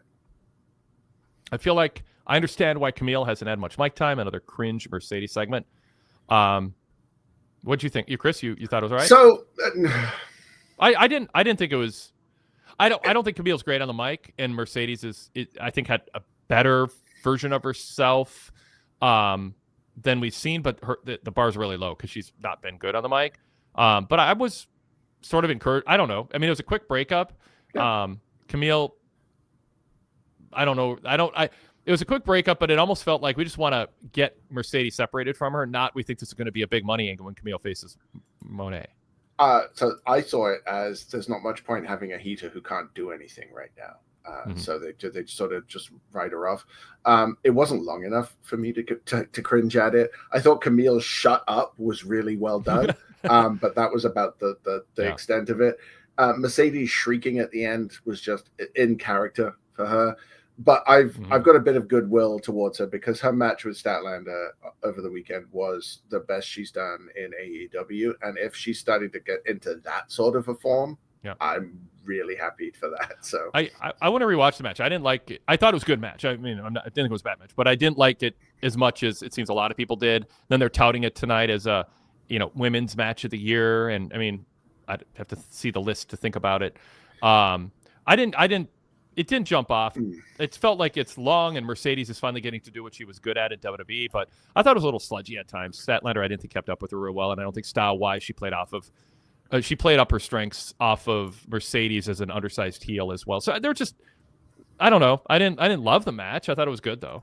I think what bugged me about that part was more the way Tony's like, you've got to feel good that they thought it was the match of the year. Yeah. I was begging Mercedes to go, actually, no, I felt good that I retained my title. Thank you. Yeah. And just left it at that. But, is saying that was the longest women's match of the year actually an accolade that you want? Yes. I know. I wanted it's to so go, it's meta nonsense, or not meta. Just it's not. Like, there was a moment on Shelton's debut match. I think I was on that show, and I think I might have mentioned it then, when Shelton was just toying with the guy. An MVP is on the outside saying very loudly, "Can we please just put this guy away?" Mm-hmm. And I'm like, that should be what every manager is saying to every wrestler ever. Yeah. Your goal should be to win the match in 15 seconds flat and then go and kick your heels up and eat catering for 2 hours. Yep. All right. Back to Chris's email. I prefer never seeing the Costco guys on my TV again. Okay. Before the Jericho Ishii match starts, let me express that I really dread it. I really, really dread it. Over under 70 chops and 50 weak forearms. 50 weak, WEAK forearms. So here's his tally. 51 chops before the first suplex. I set the number low. Maybe not. Here are the totals. 61 chops, 132 slaps. I did not expect all the slaps. 17 forearms. And to be fair, not all of them were weak. How much time is proper time to give an old man who no-sells everything on your show? What is the point of this? How does this help business? I mean, it's playing to, he's a cult figure, Chris, who plays to Tony Khan thinking his fans want to see something they won't get on WWE, which is a cult figure from Japan doing his shtick. and it's something Jericho can still do. And they did a funny comedy skit last week. I mean, I think that's it. It's just, do you think it's worth it or not? And the sentiment seems to be it's not. I enjoyed the skit last week against my better judgment. And I like how they cleared all the fans away of the concourse before they had any idea anyone was getting up there. That was my favorite part. That's normal. Yeah. I don't know. This is not Ishii's shtick. Like, yes, he no-sells, but there's a logic to it when he does it. He gets beaten up for a while, and then normally his no-sell is preceded by his opponent's hubris. Mm-hmm. So that sort of gives him the chance to sort of recover and get to the point where he can just start shrugging things off because he's mad that somebody is taking him for granted. We didn't get that. It's just him walking through fire, and that's never going to be something I enjoy. Like the Young Bucks and the Lucha Brothers used to do that all the time when they faced off. They brought out the worst in each other, and it's just 20 minutes of no-selling flipping. I think that's not what I signed up for. All right. Next on the email, how much? I don't feel like Swerve deserves to have fallen into a feud with Max Caster. This is interesting to talk about. Maybe they will use it to make him look strong again. Not sure how exactly. It's Max Caster. My thought is different. I think this is a chance to elevate Max Caster. I've thought Caster has. I think the last 2 years have been bad, roughly, for him. I think Max Caster's a homegrown guy with a very distinct personality and aura to him. That MJF stalker thing was cringy and weird and never explained and never resolved, and felt like it was some in-joke that didn't belong on TV. And then they realized it was kind of embarrassing and hurting Max's cred. And I don't like them calling MJF Max, by the way. I wish they'd stop doing that. It's MJF. There's a guy called Max Caster on your roster. Stop calling MJF Max. Small thing, but I think small things add up. And so I kind of hope this is a way to elevate Max Caster, not just someone for Swerve to plow through. What do you think, Chris? It's a tricky one because Swerve really can't afford to lose another feud. I know that kind of contradicts what I said earlier, but there is a limit, and Swerve has just been on the losing end of basically everything, unless you're going down the road of him joining the Hurt Syndicate because he needs to turn his luck around. I don't really know how this feud plays out with Max Caster getting elevated and Swerve not looking bad. I'm surprised there was no Anthony Bowen to be seen. That is kind of weird given that they're technically still a team. They haven't officially broken up, although on Saturday they were definitely not getting along very well. I don't know where that's going. It would have been good to, before we get to a Caster Swerve incident, address what happened in that tag match and kind of finish that story first. It felt, and it's I mean, I don't know. The logistics of him walking in the background on the interview, they made it act like that happens all the time, and that wasn't the issue. It's just what he said. I kind of wish Swerve would go like, we're shooting a promo, and then have Caster like, I don't know. Or was Renee doing the interview? Was it Renee? Just go, what are you doing? Was that Renee? I think it was. Whoever it was. Yeah, just, what are you doing here? Like, we're filming a segment, and I think there was a chance there to make it feel more organic. Like, Caster was being disrespectful just by walking in the background, not because he smiled and said, snickered or whatever it was. So, I mean, sort of nitpicky, but AEW doesn't think, I don't think things go through the filter that they should when it comes to, things like that. But even if Caster loses a feud, I think it can elevate him, Chris. I don't think Caster should go on like a losing streak. Just hold your own and be in a singles feud. I'd like to see Anthony Bowens, recast, maybe in a tag team with somebody different, and drop the whole scissor thing, and certainly drop Billy Gunn on a singles route. I mean, I was higher on him 4 or 5 years ago. I told Eric Kroll on our pay-per-view preview Wade Keller show last week, leading into Full Gear. It's been years since I've called him, AEW's excellence of execution, but I thought there was something there with him, and I think getting preoccupied with Scissor Me Daddy and Billy Gunn, and being Billy Gunn's sidekicks for years now, it's damaged his upside greatly. I hope the merch money was great, because I think his earnings potential as a wrestler went way down. Yeah, I see him, Bowens, that is, having a lot of potential if they can find a level for him to be at. His wrestling, he sort of tanked off a bit due to the injury. Was he was injured and Max was wrestling when Costa was wrestling, right? I think that's the way around it was. I think that it both happened. Maybe that's why. There was a long stretch while they were teamed up with the Guns, and I think it was Bowens that was injured, but my memory is failing me. I don't want to see him in another tag team. I think he kind of got shoehorned into the Acclaimed. Like, this was Tony's idea, and it worked for a period, but it kind of got old. I'm glad that they're breaking it up now and not 10 years' time. Hello, New Day. But I think if you just shove Bowens into another tag team, it kind of pigeonholes him. And maybe you give him a chance to see if he can do it on the singles run before you go that route. Maybe he ends up there anyway, but at least I would try to give it a shot. Yeah. All right. Back to Chris's email. Let's see here. The next one. Hangman has a noticeable limp. He's a pro. I thought Jay White was about to get a big push. Then he got choked out by a woman. I know she's badass, but I'm sorry. It's just a horrible look. He got beat down ahead of time. She's got MMA cred. It wasn't a match that he lost, and even then, it's Marina Shafir. They treat her like Ronda Rousey. That's a story they can tell. But yeah, Chris, yeah, he got choked out from behind by Moxley and hit in the head with a briefcase before she grabbed him. Like, I don't think. Besides, she could choke me out tomorrow, without much effort. Like, she is terrifying. Yeah. I like what they've done with her. Yeah, and it's understated. They're like, we don't have the announcers hammering home she's scary because she has no emotion, and it's like they just let us watch her and we figured out what she is, and she adds to the aura of Mox and that whole crew. I don't know how you feel about this. I would love to see her get a match against somebody like Blue Pants or the Librarian, I guess. Just somebody who's a friendly, popular character. Just show up and then just have Marina Shafir walk in, hit one move, choke her out, and then walk out again. No fanfare or nothing. And she doesn't have to wrestle often, but something like that to just show, oh yeah, she's a wrestler too, would just add another level to her, I think. I like it. Big Boom AJ. So she becomes a star. Social media. She kicks his ass. She bloodies him. The Rizzler guy starts crying, pees his pants. I don't know.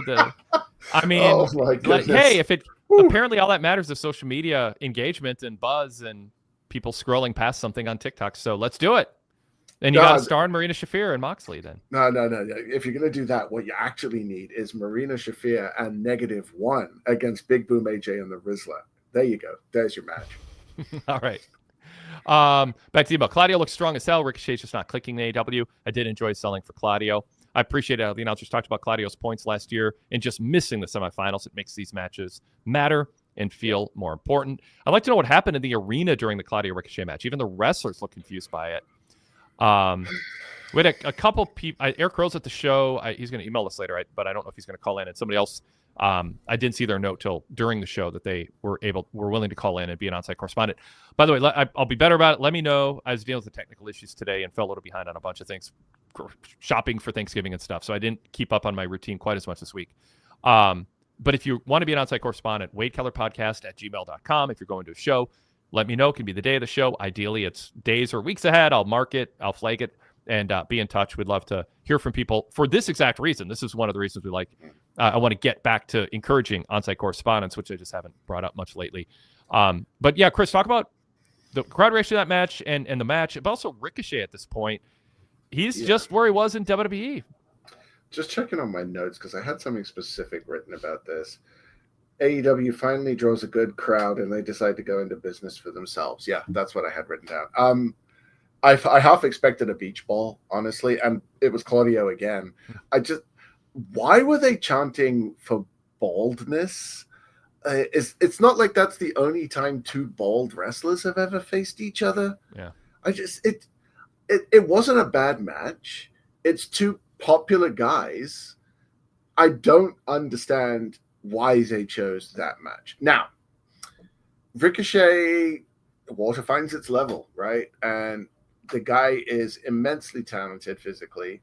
There's probably not very much he can't do in terms of athleticism, but one thing he can't do is make anybody care about his character. He doesn't have one. His character is, I can do flippy stuff. Cool. So can 80 other people. Most of them are in AEW already. He would have been better off going to TNA because he would have stood out there. But he doesn't. Like, you said it perfectly when he came in and Taz said he's going to fit in great here. That's not a good thing, Taz. And he's proving it. He does fit in great with everybody else who does exactly the same thing he does. Yep. Okay. We'll get to the next point here. Adam Cole just flailing, cold as ice. Kyle O'Reilly not helping. Reset the bitchometer for the desperation pop. Yeah, I mean, we talk about it. I don't know that we need to spend a lot of time on it, but it's sad. What's happened to Adam Cole. He seemed to be trying to channel the swagger he once had, but then they interrupt him early. I hate to just say you look low rent, but Matt Taven and Mike Bennett just look low rent as wrestlers. Like, Chris, can anybody tell me why they're there? No. When was the last time they had a match? Yep. The last match I remember them having was on New Japan. Yep. Like they never wrestle. They very rarely talk. Yep. Like there are people backstage who are signed to AEW contracts who never get on TV, who could do a better job at what they're doing. It just I don't understand the point of those two. Now, as far as Adam Cole goes, it really hit me tonight how much he looks like David Arquette. That is not a good thing, especially not when we're talking about wrestling. There are some very bad memories there. There's just no valid storyline here. Like, what is Kyle O'Reilly's point? I was glad to see that they pivoted away from he's dangerous, don't fight him, to let me fight him, because now it just doesn't make sense instead of being actively stupid. Because why does Kyle O'Reilly need to fight MJF? There's no history there. It's not like he hurt the guy. Yeah. But they should just never have gone down this road. Yeah. I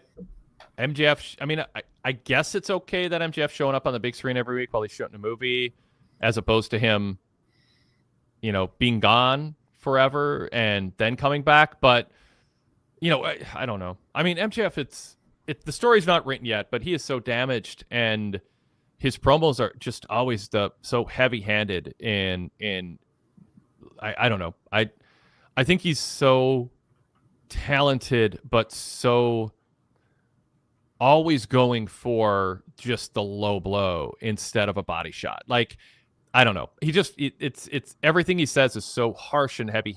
There's always this harsh, heavy-handed aspect to what he does. I would dial that back because I think there's a charisma there that doesn't need to do that. It comes across as kind of hacky, desperate sometimes. But, obviously he disagrees. He thinks that's what makes him stand out. I don't know. It seems like he's trying to justify getting paid a lot of money to not be at these shows. But at some point, is MJF going to be a full-time wrestler in his prime who makes a difference and is part of good storylines that have a beginning, middle, and an end and then move on? Or is this going to continue or be what defines him, which is a top draw getting top guy pops in AEW who just decided wrestling wasn't his priority, fans picked up on it, and he's part of bad storylines, and he's doing, trying too hard promos constantly to make up for not being there. It's just not a good stretch. I mean, I think he's so talented he can come back, but I just want him to be in the flow every week for a year. I don't know if we're going to get that. It feels like he's coasting. I think he's not trying too hard. I just think he's not trying at all. He's going for the low-hanging fruit. He knows how talented he is, and he feels like he can just do all this without actually having to put in any effort, which that's not what you need from arguably your biggest name. He needs... Now, there is the argument that you're trying to keep him away from the main event picture right now because it's not time for him to be there yet. And that's fine. And a feud with Adam Cole is well positioned to bubble under that main event slot, sure. But this feud is ridiculous. If they were going to get the Jon Moxley feud over, you need MJF to comment on it from afar. And MJF could just say, Moxley's not wrong. I feel that same way, but I don't want. I'm not going to defend. I'm not going to be in his fight. I'm not going to fight for him. I'm not going to fight against him. I'm just going to laugh from a distance as he, like he should be, whatever he thinks his character's reaction to it should be, there should be some reaction if they're going to try to get the Moxley thing over. Not to inject himself in the feud, but everybody should be commenting on it. But I feel like we're past that now. I mean, wrestlers used to be standing outside of the parking lot a month ago, and it was a big deal. And now they're driving around to the desert in pickup trucks, and they're doing more conventional feuds. And anyway. Fan Blast says, MJF is a try-hard. Just be a cocky heel. That's it. He used to be so good. Now he feels desperate to get back to where he was. Yeah. MJF's gimmick is putting opponents through gauntlets to face and staying low-hanging fruit promo and cheap heel heat. Yeah, MJF, Sean, who was on with us earlier, MJF does the same thing. The cheap heat just gets old. But Ramen Noodle says MJF fell off, but I think he can get it back. I want to see him in Swerve feud. And that's the thing. I mean, I want to see him back. I just don't want to see him feuding with Adam Cole and reminding us of this terrible, terrible AEW chapter and MJF chapter, and it ruined Adam Cole. And Adam Cole should be in the Continental Classic. If he's physically capable, this could have been, the minutes he needed in the ring against top-tier talent to prove that he's the guy people in NXT imagine being in AEW. Should we do a food analogy here, Wade? Let's do it. You love those. Yeah. MJF right now is just throwing truffle oil on every dish because he thinks it's going to elevate it. Yeah. And he's got to realize that what really made him popular was knowing when to go for the big shots. You can't just throw truffle oil on top of everything and think it's going to elevate the dish because it's going to overpower everything. Mm-hmm. And if you're just throwing nonstop wild haymakers, they lose all their impact. Yeah. All right. All right. Hater and Amanado went as expected. Glad it's over. This is back to the email. I get that he's a fan favorite and he was there from the beginning, but I just can't buy Darby beating Brody King. Well, he didn't, so you didn't have to buy it. I think for Darby, once he starts getting tossed around and beaten by bigger guys, the veneer that he can take a beating and is resourceful enough to get a win can fall to pieces quicker than a fake bottle attack from behind a pro wrestling that sugar bottle that shatters. I mean, his aura got built up, and it does feel like someone who's getting written out. But if it's part of a story arc that works, great. Show me. Right now, his stock is down, and he doesn't seem like a world title contender. And literally 2-3 months ago, people were like, I think Darby should get a world title run. I don't think we're hearing that from people, and that's not because of his performances. It's because of his booking, the booking of him. I do think he can turn it around pretty quickly. So with the G1, when they do the G1, they release the schedule of who's facing who in advance through the whole tournament. So you know who the last night matchups are going to be, but you don't know which ones are going to be important. Yeah. I would not be surprised if Darby versus Claudio is the last night, and Claudio needs to beat Darby to advance, and then Darby wins, and then that will immediately put the crowd back behind him. Yep. Yeah, well put. Chris then says, and to my surprise, Brody gets the win. Loved how they tied the ending angle into the match next week with Brody and Claudio. Mm-hmm. Overall, much better show this week than last week. Very few complaints. Go VIP. Thanks, Wade. Thank you, Chris. Wade Keller Podcast at gmail.com is the email. You can also email just generic questions for us for our flagship shows. And on pay-per-view weeks, feel free to send in questions about the pay-per-view because we usually do pay-per-view preview special episodes also. Okay, another email. By the way, if Zach wants to call in the show, I've seen him show up in the waiting room and then drop off. Do it. Let's talk. Actually, before I go to the next email, just a quick graphic on the screen for our Patreon, Spotify, VIP membership, all the ways you can sign up. Patreon.com/PWTorchVIP. There are multiple tiers, so you can sign up and get ad-free versions of our free shows and then also unlock our VIP podcasts. If you are a Spotify user, search PWTorch VIP in the search, and that'll bring up the PWTorch VIP option, and you can subscribe through Patreon, but also through Spotify as a portal. And then it plays really nicely with Spotify. So if you're a Spotify user and you want to have access to all the shows, this one, the audio, the podcast version of this one, and then also all the VIP shows, that's a real convenient way to go, and we appreciate your support for doing that. You can also, in Apple Podcasts, search PWTorch. You'll see a charcoal logo pop up that says PWTorch VIP. You can subscribe to that for free, but then upgrade to unlock all the VIP shows. So you can use your Apple account to do that. Very frictionless. In 15 seconds, you can have VIP shows playing on Apple CarPlay and on the Apple Podcast app in a real seamless way. And then the full VIP membership, which unlocks our archives through our main VIP website, includes a weekly newsletter, 1,800 back issues going back to the late 1980s, on-demand access to all our podcasts, and then a special Apple Podcast compatible and every other podcast app out there pretty much compatible feed. When it's working, it's broken today. It'll be fixed tomorrow if all goes as planned. I'm confident it will. But you can always stream our shows and download them too. So check out details on all the ways to sign up. PWTorch.com/GoVIP. Spend money on yourself for something you'd love before you spend it on loved ones. They don't need anything else. They got plenty. You spend it on yourself. It's a good deal. If you like our brand and our tone of coverage, I think you'll really like what comes with VIP membership, and we would really like your support. All right. No sign of Zach. Did he comment in the chat? Yes, a super chat. Yeah. Zach, you're still there. Are you going to join us or not? What's going on? It'd be fun to have you on. I'm giving him a second. Maybe he's having internet issues. Well, whatever. I don't want to shame anyone into being on the show, I think. All right. He did do a super chat. On the mock story, he's a cult leader. He wants to reshape AEW in his image. What more needs to be said? Everything that we've said, Zach, that doesn't make sense, and everything that everybody else is saying that doesn't make sense. There are specifics I've mentioned, and I know you heard. In brief, his cause seems just and worthy of cheering. The goal of a heel is to get the babyfaces he wrestles cheered. He is saying something that rings true, that makes all the babyfaces on the roster look like schmucks. He's the coolest guy on the roster, and the fact that he tried to suffocate Bryan Danielson doesn't offset the fact that when Jon Moxley talks, and frankly when he doesn't, he's the coolest guy in the company, saying things that fans are nodding along to, going, if it's true and no one's saying it's not, he's my guy. I like his mission and what he's saying. Chris? I almost entirely agree with your perspective on that.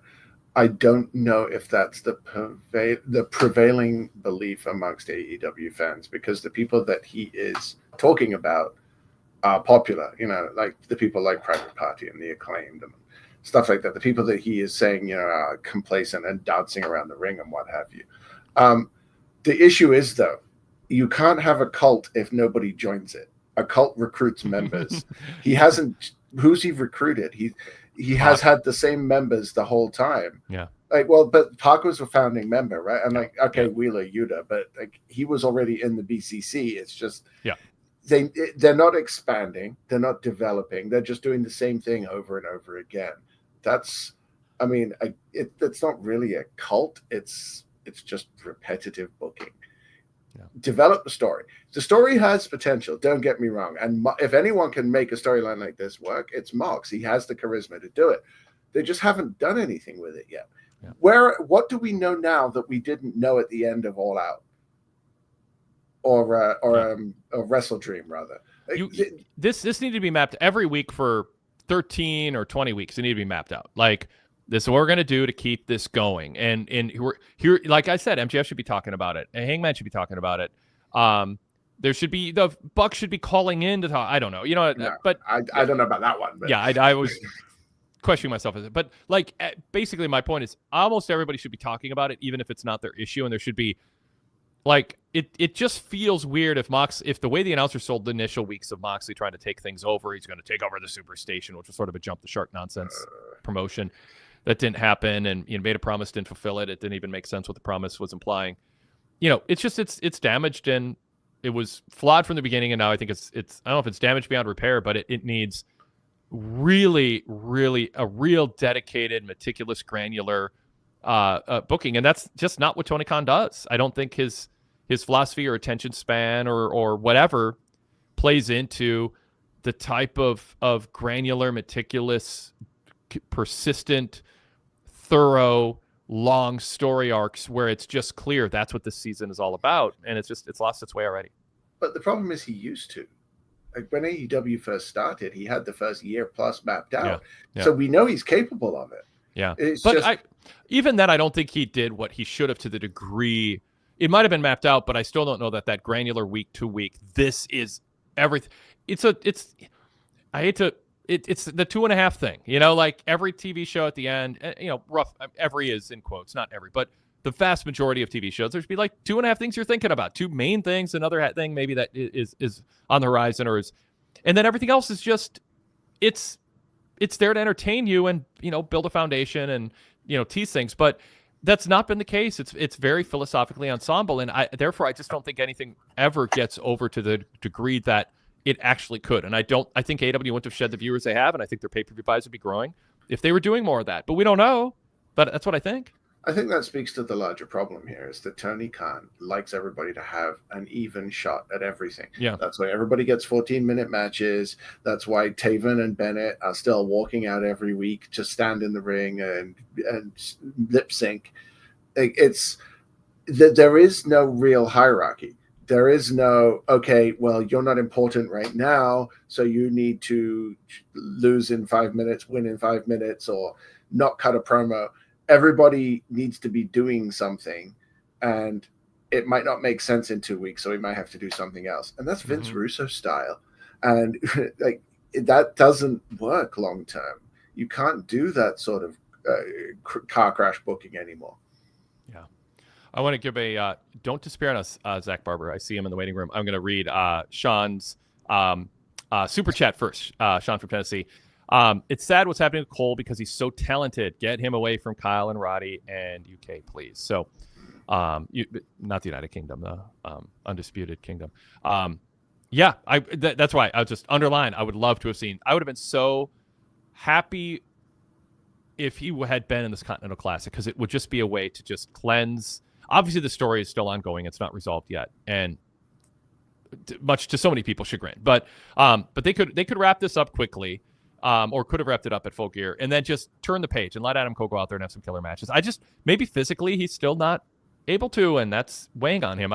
There could be a reason for it, and that's fine. But they brought so many people back at once; he could have waited. Yeah.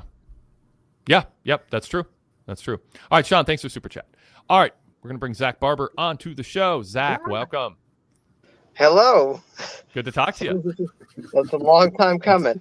Yes, all these chats, all these yelling at you, and now it can be yelled at back. What's going on? Yeah, right. What do you want to bring? Not a whole lot. I guess I'm a bigger fan of the Moxley story than most people. Maybe it's the sort of WCW NWO fan in me that sort of sees the various parallels. And I don't think you give fans enough credit for like being able to discern, okay, yeah, he might be saying something that sounds good, but he's trying to murder people on a weekly basis. So yeah, this is not a guy you're supposed to cheer for.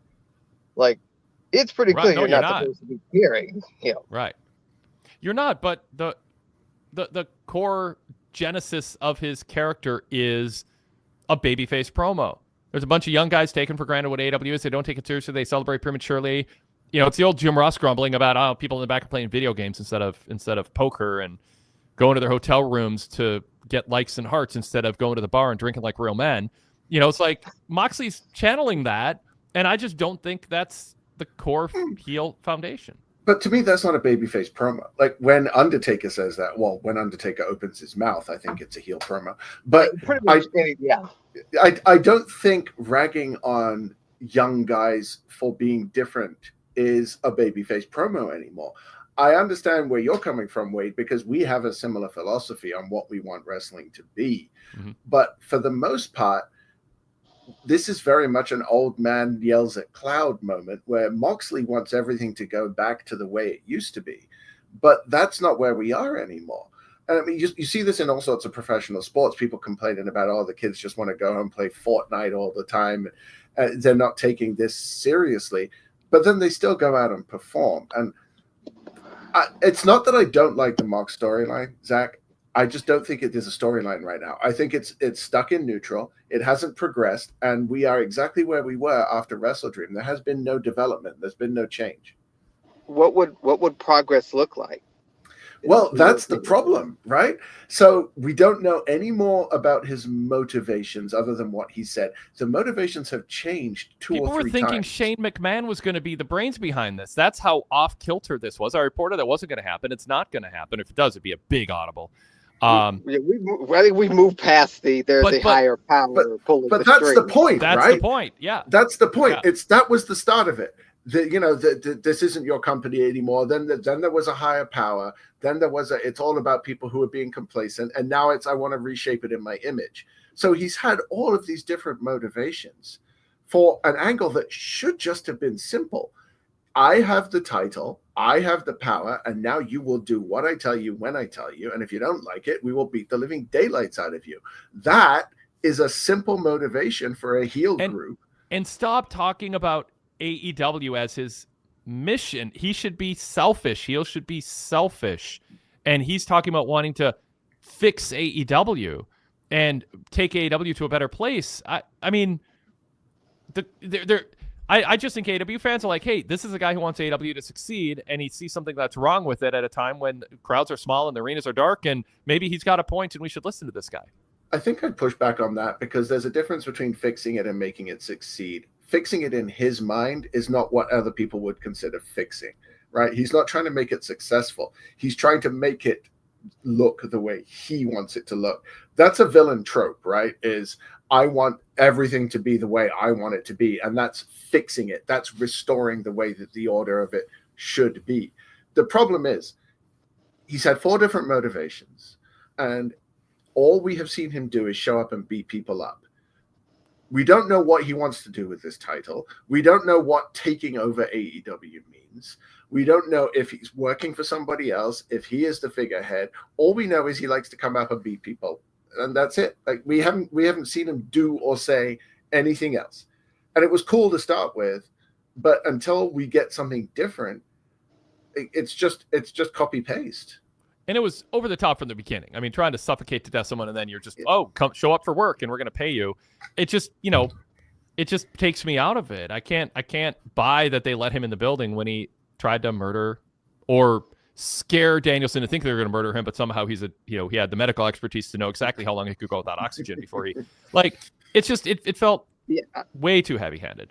He should have been fined, at least for that. But the thing about the heel should be selfish, or is that that's very sort of cliched, and outside of Hangman, who's just lost his mind and continues to descend further into madness, most of the heels in AEW are just sort of selfish and self-involved. It's MJF, it's Kyle Fletcher, that is kind of it's just sort of the default heel position. So at least this is different.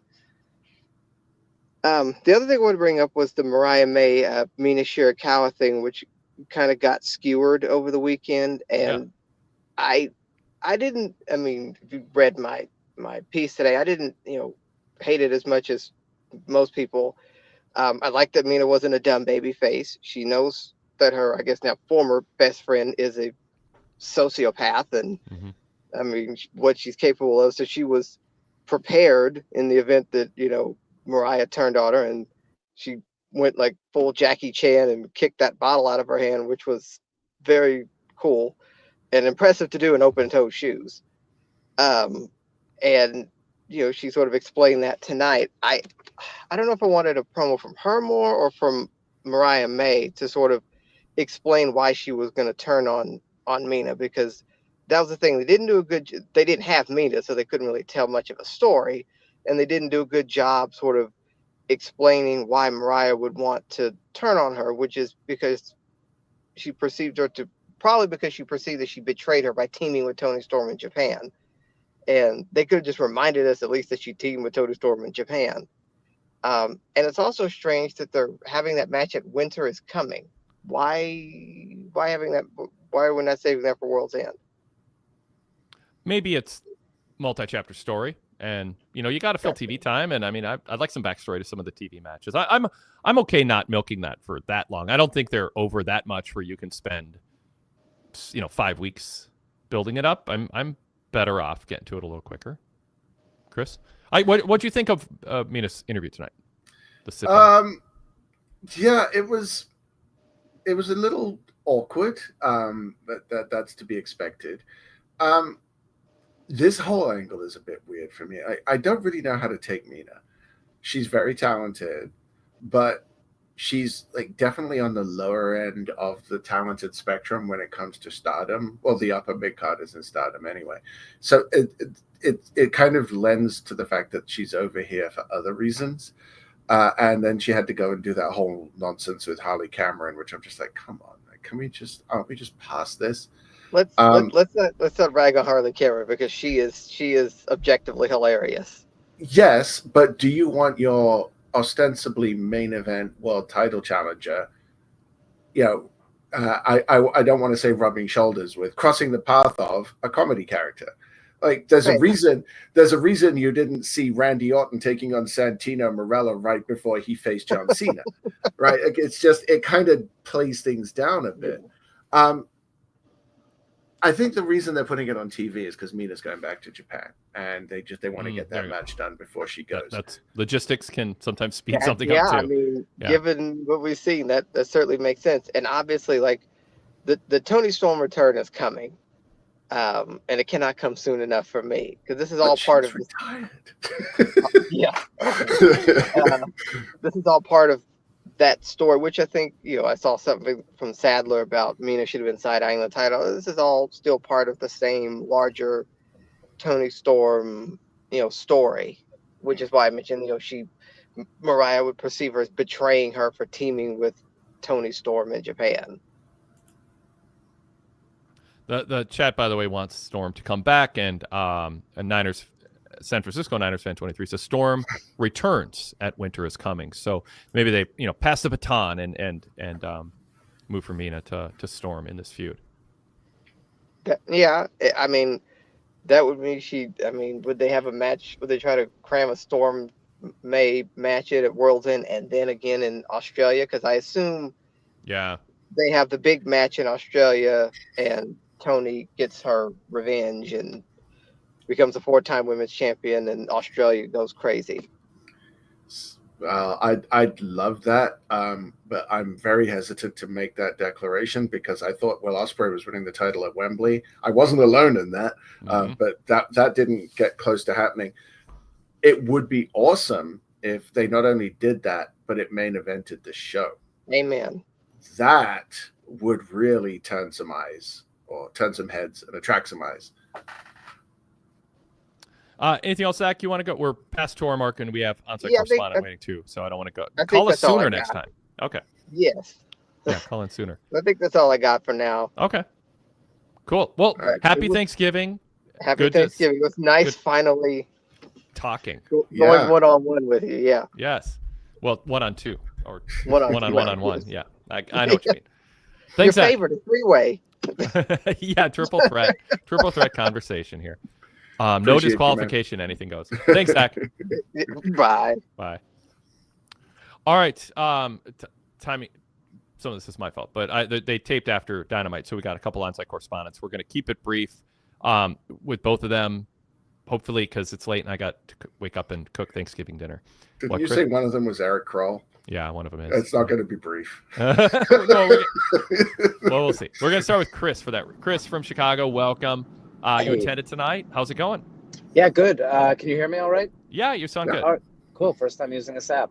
Much better than the old conference call bridge lines and hotlines and all that. So cool. Yeah, cool. Glad. Went, maintained my streak every Illinois show since the original pre-AEW All In. I did notice ticketing was a little bit different today. Normally, the last few years as the hype has come off, I've been able to snag a floor seat pretty discounted.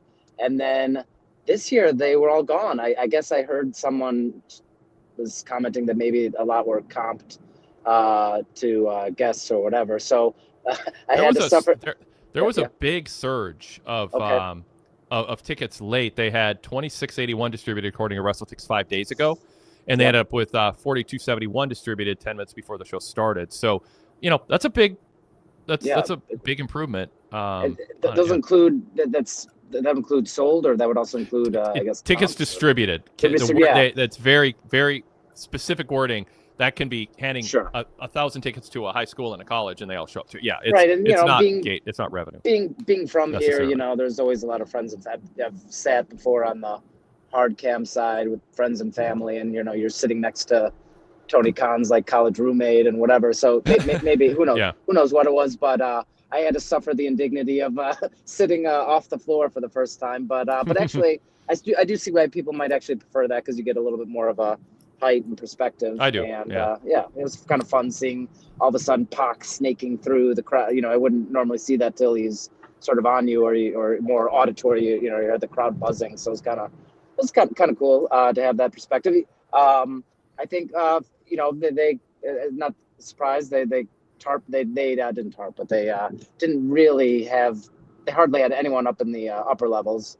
But in terms of the floor and section 100s, it looked full. By the time Collision, I stayed till the very end, and certainly by Collision, even for the main event, Okada, Danny Garcia, I don't know, at least a third of the section 100s are gone, maybe more than that. So Chris, you've attended lots of AEW shows. I want a big picture question for you. Yeah. How does the product feel? What are the vibes in terms of how hot it is? And then part two, and a little more specifically, do you get a sense that the crowd is into the product or attending out of habit when it comes to their reaction to the top feuds and the top stars specifically who were featured on Dynamite and what was taped afterwards? Yeah, I think it's already bottomed out. There crowd was fairly full. Again, might have been a lot of comps. I don't know.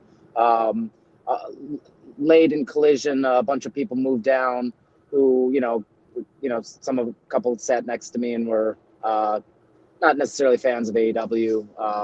Although I've seen that before, even this summer at a pay-per-view, there was some guy sitting, floor right next to me who seemed to be some kind of VIP friend of someone's, and he was kind of surprised. Oh, this guy's not in WWE anymore. So anyway, I do think it's kind of bottomed out. I only heard one person angrily chanting CM Punk, like they used to do WWE shows, 8 years ago. So I only heard one of those kind of anti-fan, just kind of bored guys yelling CM Punk, and so I think it's fine.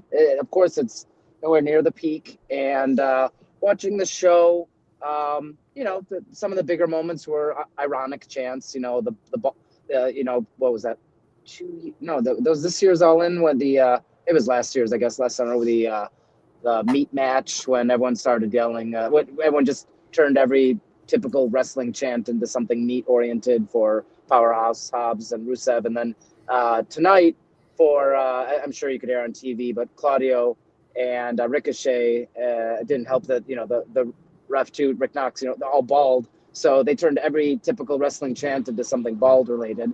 And I was gonna ask about that, yeah.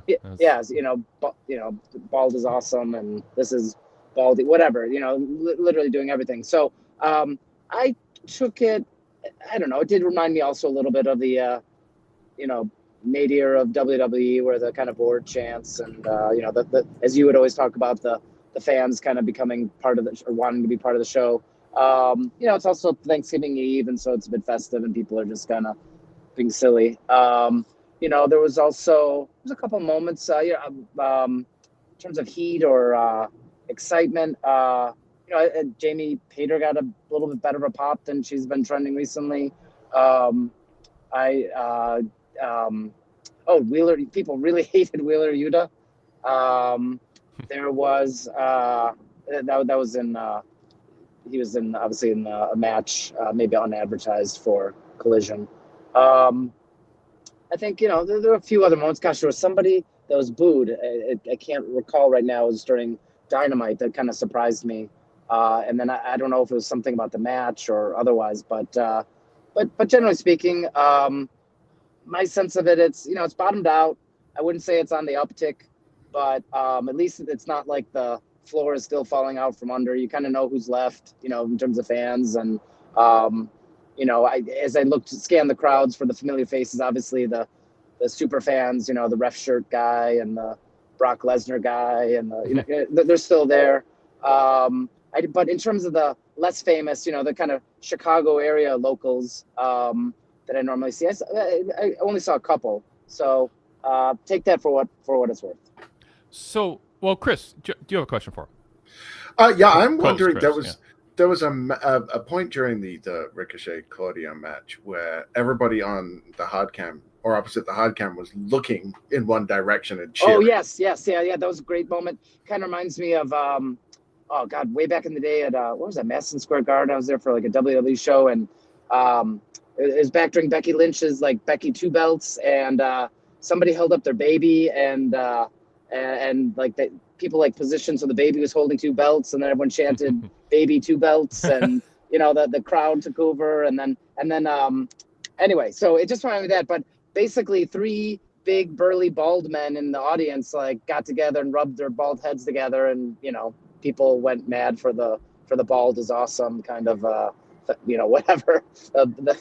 So it was just the crowd taking over and being silly. Even later when Kingdom when Boston Strong, what's the Matt Taven? Yeah, not Matt Taven, but his tag team partner, Mike Bennett. Yeah, Mike Bennett intentionally at one point when they're leaving the ring, he took his hat off. Everyone chanted. He put his hat back on. Everyone booed. Later on, as he's going through the crowd, he took his hat off. Everyone cheered. Put it back on. That was still coming after that, and it was just more bald silliness. There was no fight. It was just bald men being awesome. What was the response to Darby Allin from a star level compared to others on the show, and how did the crowd react when he lost clean? Did it seem shocking? Because it's not like Brody King's been buried, but also not built. I think there was, I think, and Darby, is probably bigger in certain geographies and obviously younger demographic and whatever. And I think that people were fine, but it wasn't like he was on fire. And honestly, there were plenty of dog barking for Brody. And honestly, I got the vibe people are happy. I think they. Interesting. I don't know if that's good or bad news. Good news for Brody, bad news for Darby. I don't know. I think you can see emerging. This is maybe the future foursome or faction or something that will kind of maybe be the ultimate. I don't know. Maybe I'm just reading into it, but I could imagine House of Black and Darby kind of rising up against the Death Riders. And in the meantime, obviously, we clearly saw Dynamite, and then again in Collision. You'll see Collision again in the Wheeler Utah match, what the shenanigans afterward. But it's very clear. I think in a recent podcast, you kind of talked about like who's going to step up after Dark Order, and fine, okay, Darby is obviously, but who's going to step up after Darby? And it's pretty clear. It's obviously Hangman and Jay White in some kind of rivalry of we'll see. I don't know if they'll come together, but they're both going to be rising up as separate, both rivals to each other. But then also, it seems like that's going to be the next wave of kind of more elevated kind of response to the Death Riders. I kind of saw that through both shows. Zach Barber in the chat said, "Ooh, HOB and Darby, I like that." Yeah, I think they fit together, right? Yeah, maybe. Okay, who are the most over stars overall on the night? Was there a clear top 1, a clear top 4? Who was just not even babyface? It's just the top stars. Who people reacted the most to and in the best way. Let's not talk about the ball guys in the crowd. For sure, Ospreay was still, obviously the Fletcher loss, whatever, but I think he can regain that momentum. I think he was still absolutely top, and actually it strikes me there wasn't a single women's match during Collision, and then during Dynamite there was only the Jamie Hayter Queen Amidala one, I think. So we didn't really see, we saw Mercedes on backstage or something, but there was a there was a Ring of Honor match with Mina Shirakawa, but anyway, I guess I don't know that any 4 really, and maybe that's a little bit of what's plaguing. We don't have the top 3 babyface or heel. There's not that elevated kind of top tier that sells tickets, that gets people the casuals, whatever. But for sure, I would say Ospreay was number 1, and it doesn't really come off the top of my mind like clearly Darby was number 2 or 3. I think it was. I think everyone else was somewhat melded in. By the way, we'll have a detailed report on the Collision taping and what happened pre-show from Eric Kroll published on PWTorch.com tonight or first thing in the morning. So everybody listening to this, be on the lookout for that. Go check it out. We just got that in the mail from Eric. So full details on the tapings for those who want to read, because they're going to be business weekend, or just want to know if Collision is worth watching. Very big, a very good write-up on Collision with a big main event with Okada and Garcia. With that, I want to be spoiler conscious here, so people don't have to fast forward to I'll just say it. Spoilers will be on the site for people who want that. But the match itself was good, Chris. I personally preferred the first one, Ospreay, in terms of the tournament matches, but against Juice Robinson, yes, and Juice obviously had a little local, and Ospreay you'll see at the beginning try to get the crowd going for, get some hometown pop for Juice, and I like that one. I think Okada and Danny was good. Danny was doing a lot of technical chain wrestling, and I kind of enjoyed that. And in general, I'll just say that the Collision was really tight. Maybe they're gonna intersperse some packages or something post editing, but I was like, I wasn't sure I really wanted to stay, but I was like, oh, Okada, I gotta stay for Okada. And then I was like, oh, I'm already like halfway there. So if every AEW show could be as tight as Collision was, that'd be great. Did Tony Khan talk to the crowd in person? Yes, several times in between the two shows, but then also he came out another time too. So yeah, he was out there. How was he? What'd you think? I mean, you've watched him do this many times. Yeah. It's funny. You know what? Actually, what really random point, but I've noticed ever since the beginning, and I don't know whose podcast it was. Someone talked about how he had to. Maybe it was Eric Kroll. Somebody's like, he's got to put a little more bass in that voice. And in the years since, I noticed he really like a, and I'm not one to talk. I've got a very nasally, high pitched voice, but especially on audio. But yeah, he really goes deep, and he's like, man's man, and so he was doing that. He's like, and of course he's pull out the whole hometown thing. Of course, when he's in Jacksonville, that's hometown, and I'm sure there's 5 other cities that he claims some hometownness to. But he was fine. He was good. Who also has like really changed the voice? It's a totally random point, but Hangman's promo was that Dynamite or Collision? But yeah, I think it was Dynamite. I thought I always found his voice and his delivery a little like off, a little artificial, a little cloying, a little stilting, a little. I'm not going to try to copy it, but that promo on Dynamite, I mean, he just not only did he like change his tone and voice, but was just like really delivered in a passionate way, and so he's kind of stepped up to me certainly, and I like this kind of turn, him kind of coming back to saying like he's not, he's just not going to lay down for Christian or Moxley or whoever, and so I'm excited about where he's going for the first time in a long time. Chris, just because you joined us late, it's late and it's a holiday. Anything else you want to add about your experience before we bring Eric on for a final segment here?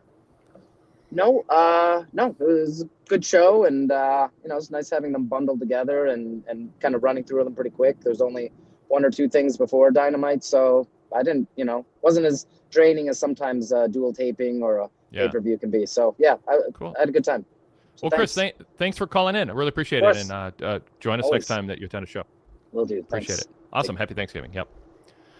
All right, Eric Kroll is up next. Eric, welcome. Hello, Wade. Hello, Chris. Hello, Eric. Hey, Chris. This is great. I'm in between you two again. The last time we did this, it went 4.5 hours. So yeah, we're Eric. I'm setting a clock for like 6 minutes, and then I don't want to go more than 2.5 hours. Not counting commercials here. So, but how'd it go? How was the show? The questions I asked Chris. You can just riff. You're good at this. What do you want to talk about? So it was a tight 4.5 hours from 6:30 till about 11 o'clock Central. Main event went long. I won't spoil it, but really good match between Okada and Garcia. It started with that typical slow Okada first, opening 5 to 10 minutes, and it built nicely. Most over people on the show, Okada and Ospreay got the biggest star reactions. Kyle Fletcher got a lot of boos as a heel. He knew how to work the crowd between his moves, right, to get those boos. I mean, those grace notes between the moves are what's key for a babyface and a heel.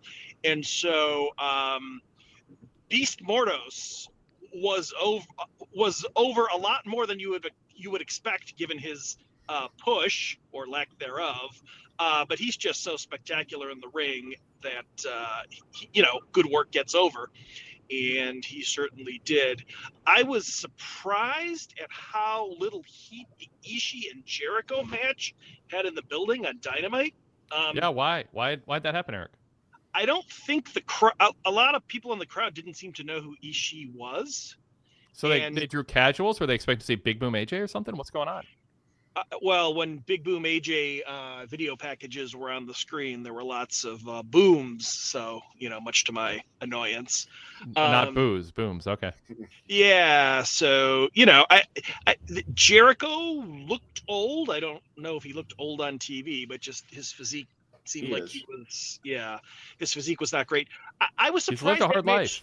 I was surprised that Mitch didn't get over in the building because from appearances, I was up on the top row of the 100 level.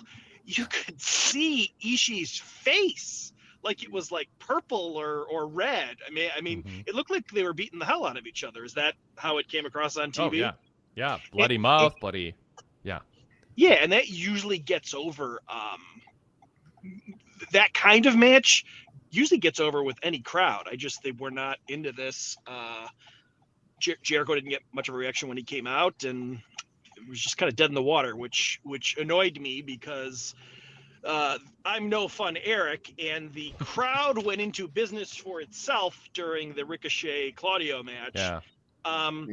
If you asked me for an explanation, in my section at least, I've never seen so many vape pens at a wrestling show before.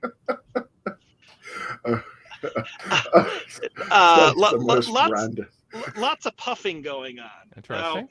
Now, my previous experience with vape pens and their forerunners, I went to a Radiohead OK Computer Tour concert with Wade Keller and one of his friends. And I remember, I'm not saying who was smoking the peace pipe, but let's just say that was my only prior experience at this kind of event. Who did we go? Who did we meet there? Who were we with? I don't even remember. You brought somebody from Minneapolis. Maybe his name might have been Chris. I don't know. He was a roommate. He might have been your roommate. Maybe not. Oh, probably Brad then. Okay. He was in the Material Issue. Yeah, that was Brad. Yeah, the old roommate. Yeah. Anyway. Radiohead. Those Radiohead concerts. Every one of them was so different. Every venue was different. Every album was different. That's a great band to see live. A religious-like experience seeing them in person. Yeah. Well, good. I don't feel so like I talked out of turn when I talked about you at that Radiohead concert when you weren't on the show once. So. Oh yeah, sure. I said it in the same way where people can read into it what they want, but yeah. Yes, I was driving that night if I recall correctly, or maybe I wasn't. Anyway, you were not. I was. I drove in. Anyway, okay, so, I actually, we're sold on. I have no, Chris, do you have a specific question for Eric? I had one, and then it went away.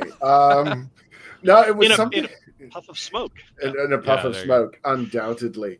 Where it was before the Big Boom AJ thing. Nope, it's gone. That's okay. Okay. Now the show itself seemed a little weird from that perspective. With the Ishii thing, do you think maybe like a video package might have helped people understand who Ishii was? Or they showed the you're slow chase. You're just baiting me. Would I do that? If you don't know who Ishii is by now, he's been on AEW TV. I don't think he's spoken more than a handful of words, but you kind of know what he's all about. He's been there for 2 years. I don't know if it was more casual fans or what. It'd be nice if it felt like an ROH title match had a title at stake that the challenger wanted, and it just it was an Ishii match, but the belt was just extra. They didn't really tell a story they weren't talking about what if Ishii wins our ROH world title? What does it mean for ROH? And what does it mean for Jericho? His reign so short? It was just, watch them chop each other. The belt just happens to be on the line. That's the part where I think there's a shortcoming. Chris? Yeah, that's what I was going to ask. Because between us, we have 130 years of watching wrestling. Have you ever seen anybody's face get cut open from slaps like that? Because I haven't, certainly. It was wild. Ishii bleeding through the nose, legit, and Jericho from the mouth. It was hard hitting, but I wanted it to count for something. I don't want it to be a geek show of, look, we're going to stand here and allow each other to hit each other and really hit each other for real, and look at these welts that makes wrestling real, and this match is this real. Not get something out of it. Talk about, there's a title on the line. What does it mean for ROH if Ishii wins, and what will it do for the learning tree? Cheek, Wade. His cheek was bleeding from the slaps. It's just unheard of. I've never seen that before. I'm still not over it. Eric, what else? Anything surprise you in terms of crowd reactions for specific wrestlers, more or less than you anticipated, or anything else you want to bring up? For the Collision taping, Mystico was in the building, and Chicago is a very diverse city, about a third Latino, and AEW's crowds tend to be at least a third Latino. And so Mystico was over huge. He's in a 6-man tag on the show with Private Party against MXM Collection and Johnny TV. Mm-hmm. And I think Johnny TV put in there because he's worked in Mexico before and knows the lucha style. Yeah. And Mystico was super over among a segment of the fans. I think another segment didn't know who he was, maybe, but he didn't do a ton. But what he did was super over. And I would say that I probably enjoyed Collision more than I did Dynamite. The crowd wasn't, at least in my section, wasn't as irritating as they were during Dynamite. And this Collision is probably, because of the 3 Continental Classic matches, one of the better Collisions you're going to see all year, just in terms of, 3 good to very good matches. Nothing, it's that Continental Classic. It's on TV, so everything is sort of 3 to 4 1/4 stars in the elevated, inflated scale, I guess, modern scale. And so it's unfortunate for AEW that they're going to be airing this at 3 p.m. Eastern on They're Saturday? doing it as a lead into Survivor Series. They don't want to go ahead of Survivor Series. So it's actually like this, you can just settle in Saturday and get, 3 hours of WWE and 2 hours of AEW plus pre-show all in a row. Yeah, they're out of their time slot, and it's Saturday afternoon. It's unfortunate so in that sense. Yeah, they're probably not going to do a great rating, but it's a show to definitely, if you don't want to do that many hours of wrestling on a Saturday, DVR it and catch it. I wouldn't often say go out of your way to see Collision. Yeah, and you really probably only need to see the 3 Continental Classic matches, but it's they're especially Okada and Garcia you'll want to see. That answers my question. I was going to ask if Garcia looked like he belonged in there with Okada, because that would be a huge step up for him, right? He hasn't really had that level of match. So how was it, Eric? The match was really good. I mean, because of the nature of it, I don't want to get into spoilers, but they definitely see it. You'll like it. I mean, did Garcia seem like a star who wasn't out of his league just standing during ring introductions? And as the match progressed, did it seem like, hey, this guy looks like he belongs in the ring with Okada? Regardless of just the first 3 minutes, how'd it come across? Yeah, I mean, I feel like Danny Garcia is a little bland for my taste. I think his charisma is not on the mic, obviously. I think it's a physical charisma in the ring. So a match with Okada would play to his strengths. And the part about the match that surprised me was when Okada was on offense, the crowd was clapping, doing the baby face. We want the baby face comeback clap that you see during wrestling matches. So the crowd stayed with Garcia for this one. It's a good sign for both of them.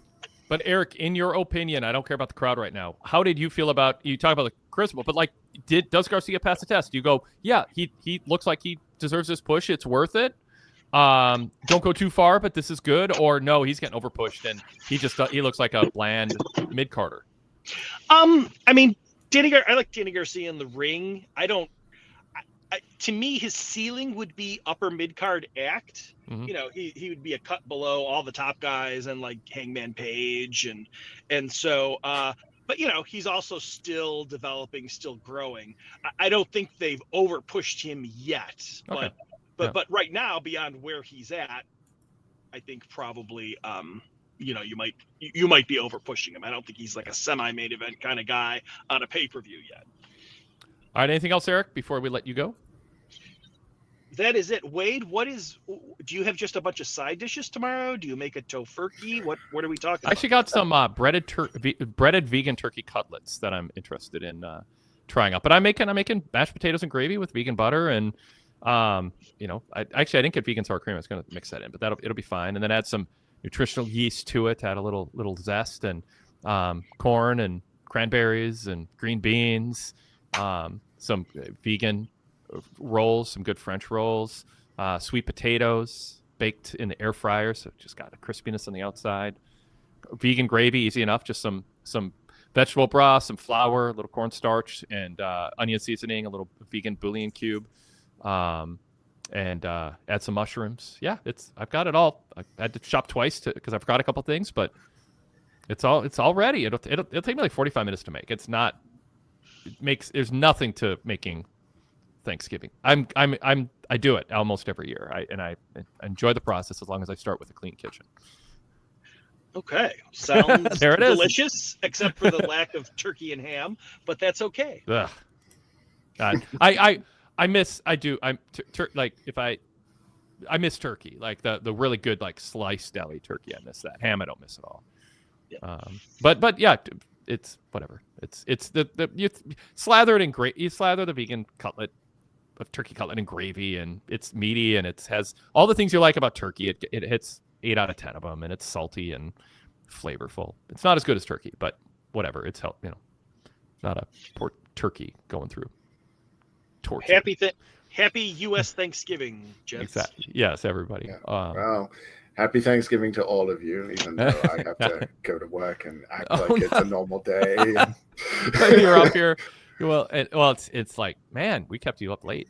You know what you're in for. You called it. I thought we'd be out here quick tonight. And we got Zach Barber and Eric Kroll. We got Chris from Chicago, who's been to every show in Illinois, kept the streak alive. With the collision taping, our on-site correspondence took a while to get on the air, but we stayed on the air long enough to make it work. Eric, thank you. What are your Thanksgiving plans? We're hosting, so okay. I'm gonna walk in the house now. I'm gonna put the ham in the crock pot and go to sleep. Poor pig. All right. Thanks, Eric. Thanks, guys. Yeah. Thanks. Take it easy, Eric. Chris, let me wrap. I had this email up. I said I was going to read it. I don't want him, Jonathan, wondering why didn't you get to my email. Hey, Wade, just want to send you my quick thought. I like the turn of Camille instead of dragging it on way too long when everyone sees it coming. I wish the announcers would point out that the rest of the Bang Bang gang isn't there. Juice off training for the Classic or something. If you never saw AEW before, you wouldn't even know he was a leader of a faction. Is Jay White feuding with the Hangman, Christian, the Death Riders? The announcers really need to do a better job of filling in the blanks for the viewers. And is MJF the booker? Does the winner of the Battle Royal face him or what? It seems like more questions than answers. Thanks, and happy Thanksgiving to all. Chris, we tried to answer those questions earlier, and most of them we couldn't because of what is pointed out by Jonathan in the email. The announcers didn't clarify. Maybe it's meant to be a mystery. We'll pretend we're meant to wonder. I'll defend the Battle Royal in that every year it's the winner faces MJF for the Diamond Ring. That's what's happened the last 2 years. He won it the first year, but yeah, that is what happened. So he's not booking that himself. That's how that match goes. But yeah, like the rest of it is just who knows. I think they're trying to intentionally keep it vague to show that everybody wants the title, but yet nobody is willing to stand up for AEW. They just want the title. So who knows? Well, a fellow vegan Rude Dog says, I wish I was dining at Wade's. And Jack Lennon says, Wade, we need pics of this epic meal, please. I'll try to remember to do that. I'll put it on my Blue Sky account. Yeah. Follow us on Blue Sky at the Wade Keller. Search that. It'll pop up. PWTorch. It'll also pop up. Follow us there. Chris? I am also on Blue Sky at Lance Delicious, and I'm looking forward to seeing that too. I'm not vegan, but we do try to go meatless a couple days a week, and we had some delicious tofu gnocchi the other day, which is really easy to make and so much easier than normal gnocchi. And then you can just put it in whatever sauce you want. We did a coconut milk curry with it, which is just my default go-to for literally anything. I love Indian and Thai food with the sauces. It's so rich. I mean, I have discovered people are like, what do you eat as a vegan? I'm like, a much wider variety of food than I used to. And I enjoy food way more than I was eating chicken fingers dipped in ranch sauce and bacon cheeseburgers and pizza. I still have pizza. I still have burgers. They're good. I mean, but have a really good bun, pickles, mustard, ketchup, throw an Impossible Beyond burger on, and it's this, onions. It's the same experience. I mean, it's really come a long way in that respect. But and cheese pizza with vegan pepperoni and olives and fresh peppers, and I mean, it's just like it's the same experience. You just get a good crust and good sauce and throw some seasoning on. But that's all it's imitating stuff you grew up with. It's comfort food. Thai food and Indian food, you just authentically make it. It's naturally vegan, or it's easily tweaked. You don't put in lard, or you put in coconut milk instead of regular milk. But it's like it's so good. And then like I just every once in a while I just got a big bag of baked potatoes and I microwave them for like 10 minutes, throw them in the air fryer to crisp them with some olive oil on the outside. Pop it open, and then my vegan recipe for a topper on that is silken tofu, nutritional yeast, little vegetable broth, throw in like some onion powder or season all, stir it up, maybe throw in some mushrooms and put it on top of the baked potato. And then you ground up walnuts and nutritional yeast and salt in a little food processor, and you create kind of a Parmesan type texture. Okay. You throw that on top of the baked potato.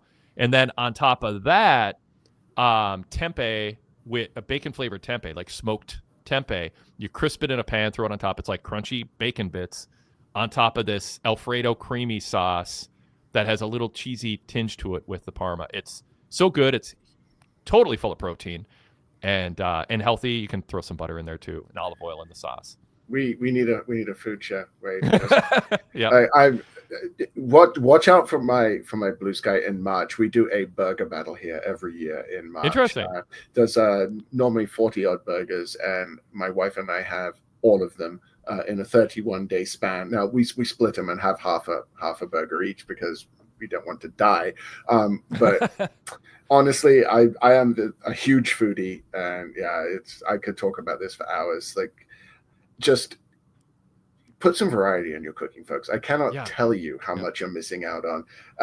Like I said, I do still eat meat, but there is so much deliciousness out there. There are mushrooms that taste like bacon, for crying out loud. Oh yeah, there's mushroom you can buy in the frozen food section. A mushroom, I can't remember, mushroom root steaks that replicate like a steak experience. I had the other day with some steak sauce and just a side of veggies and a baked potato. I mean, again, you don't like steak because it's steak. You like steak because it tastes good. So if you can find something else that tastes good for the same reason steak does, who cares if it's not steak? And especially because it's not laden in saturated fat, and an animal didn't have to suffer a miserable life behind walls it's not hardwired. The life it's not hardwired to live and didn't evolve to live just so you can have cheap meat that's going to kill you. There's my lecture. But somebody said that this is like a lot of work, and I mean, it's like 15 minutes. None of this. It's easier than throwing away all the packaging from the delivered food. It's like carrying that out to the trash takes more work than cooking some of this stuff. That baked potato thing is nothing. You pierce it, you microwave it, then you throw some silken tofu broth and a few seasonings and then you stir it, you fry up some tempeh, and you throw it on top. It's done. Nobody ever got food poisoning from undercooked tofu. That's a big plus, right? Yeah, the air fryer's done wonders for tofu because it's a healthier way to get the crispy outside, and tofu soaks up whatever flavor. Slice it in like 1 centimeter thick slices. Douse it in barbecue sauce. Put it in the air fryer. It comes just like ribs. So good. Yep. And then you chop up tofu whatever shape and however small you want. Throw a little olive oil, a little cornstarch, a little flour, and then some seasoning. Stir it up. Throw it in the air fryer. About 12 minutes on normal, and then you add the extra heat for like 3. It gets crispy. Then you throw it on anything. Chill it overnight for a salad.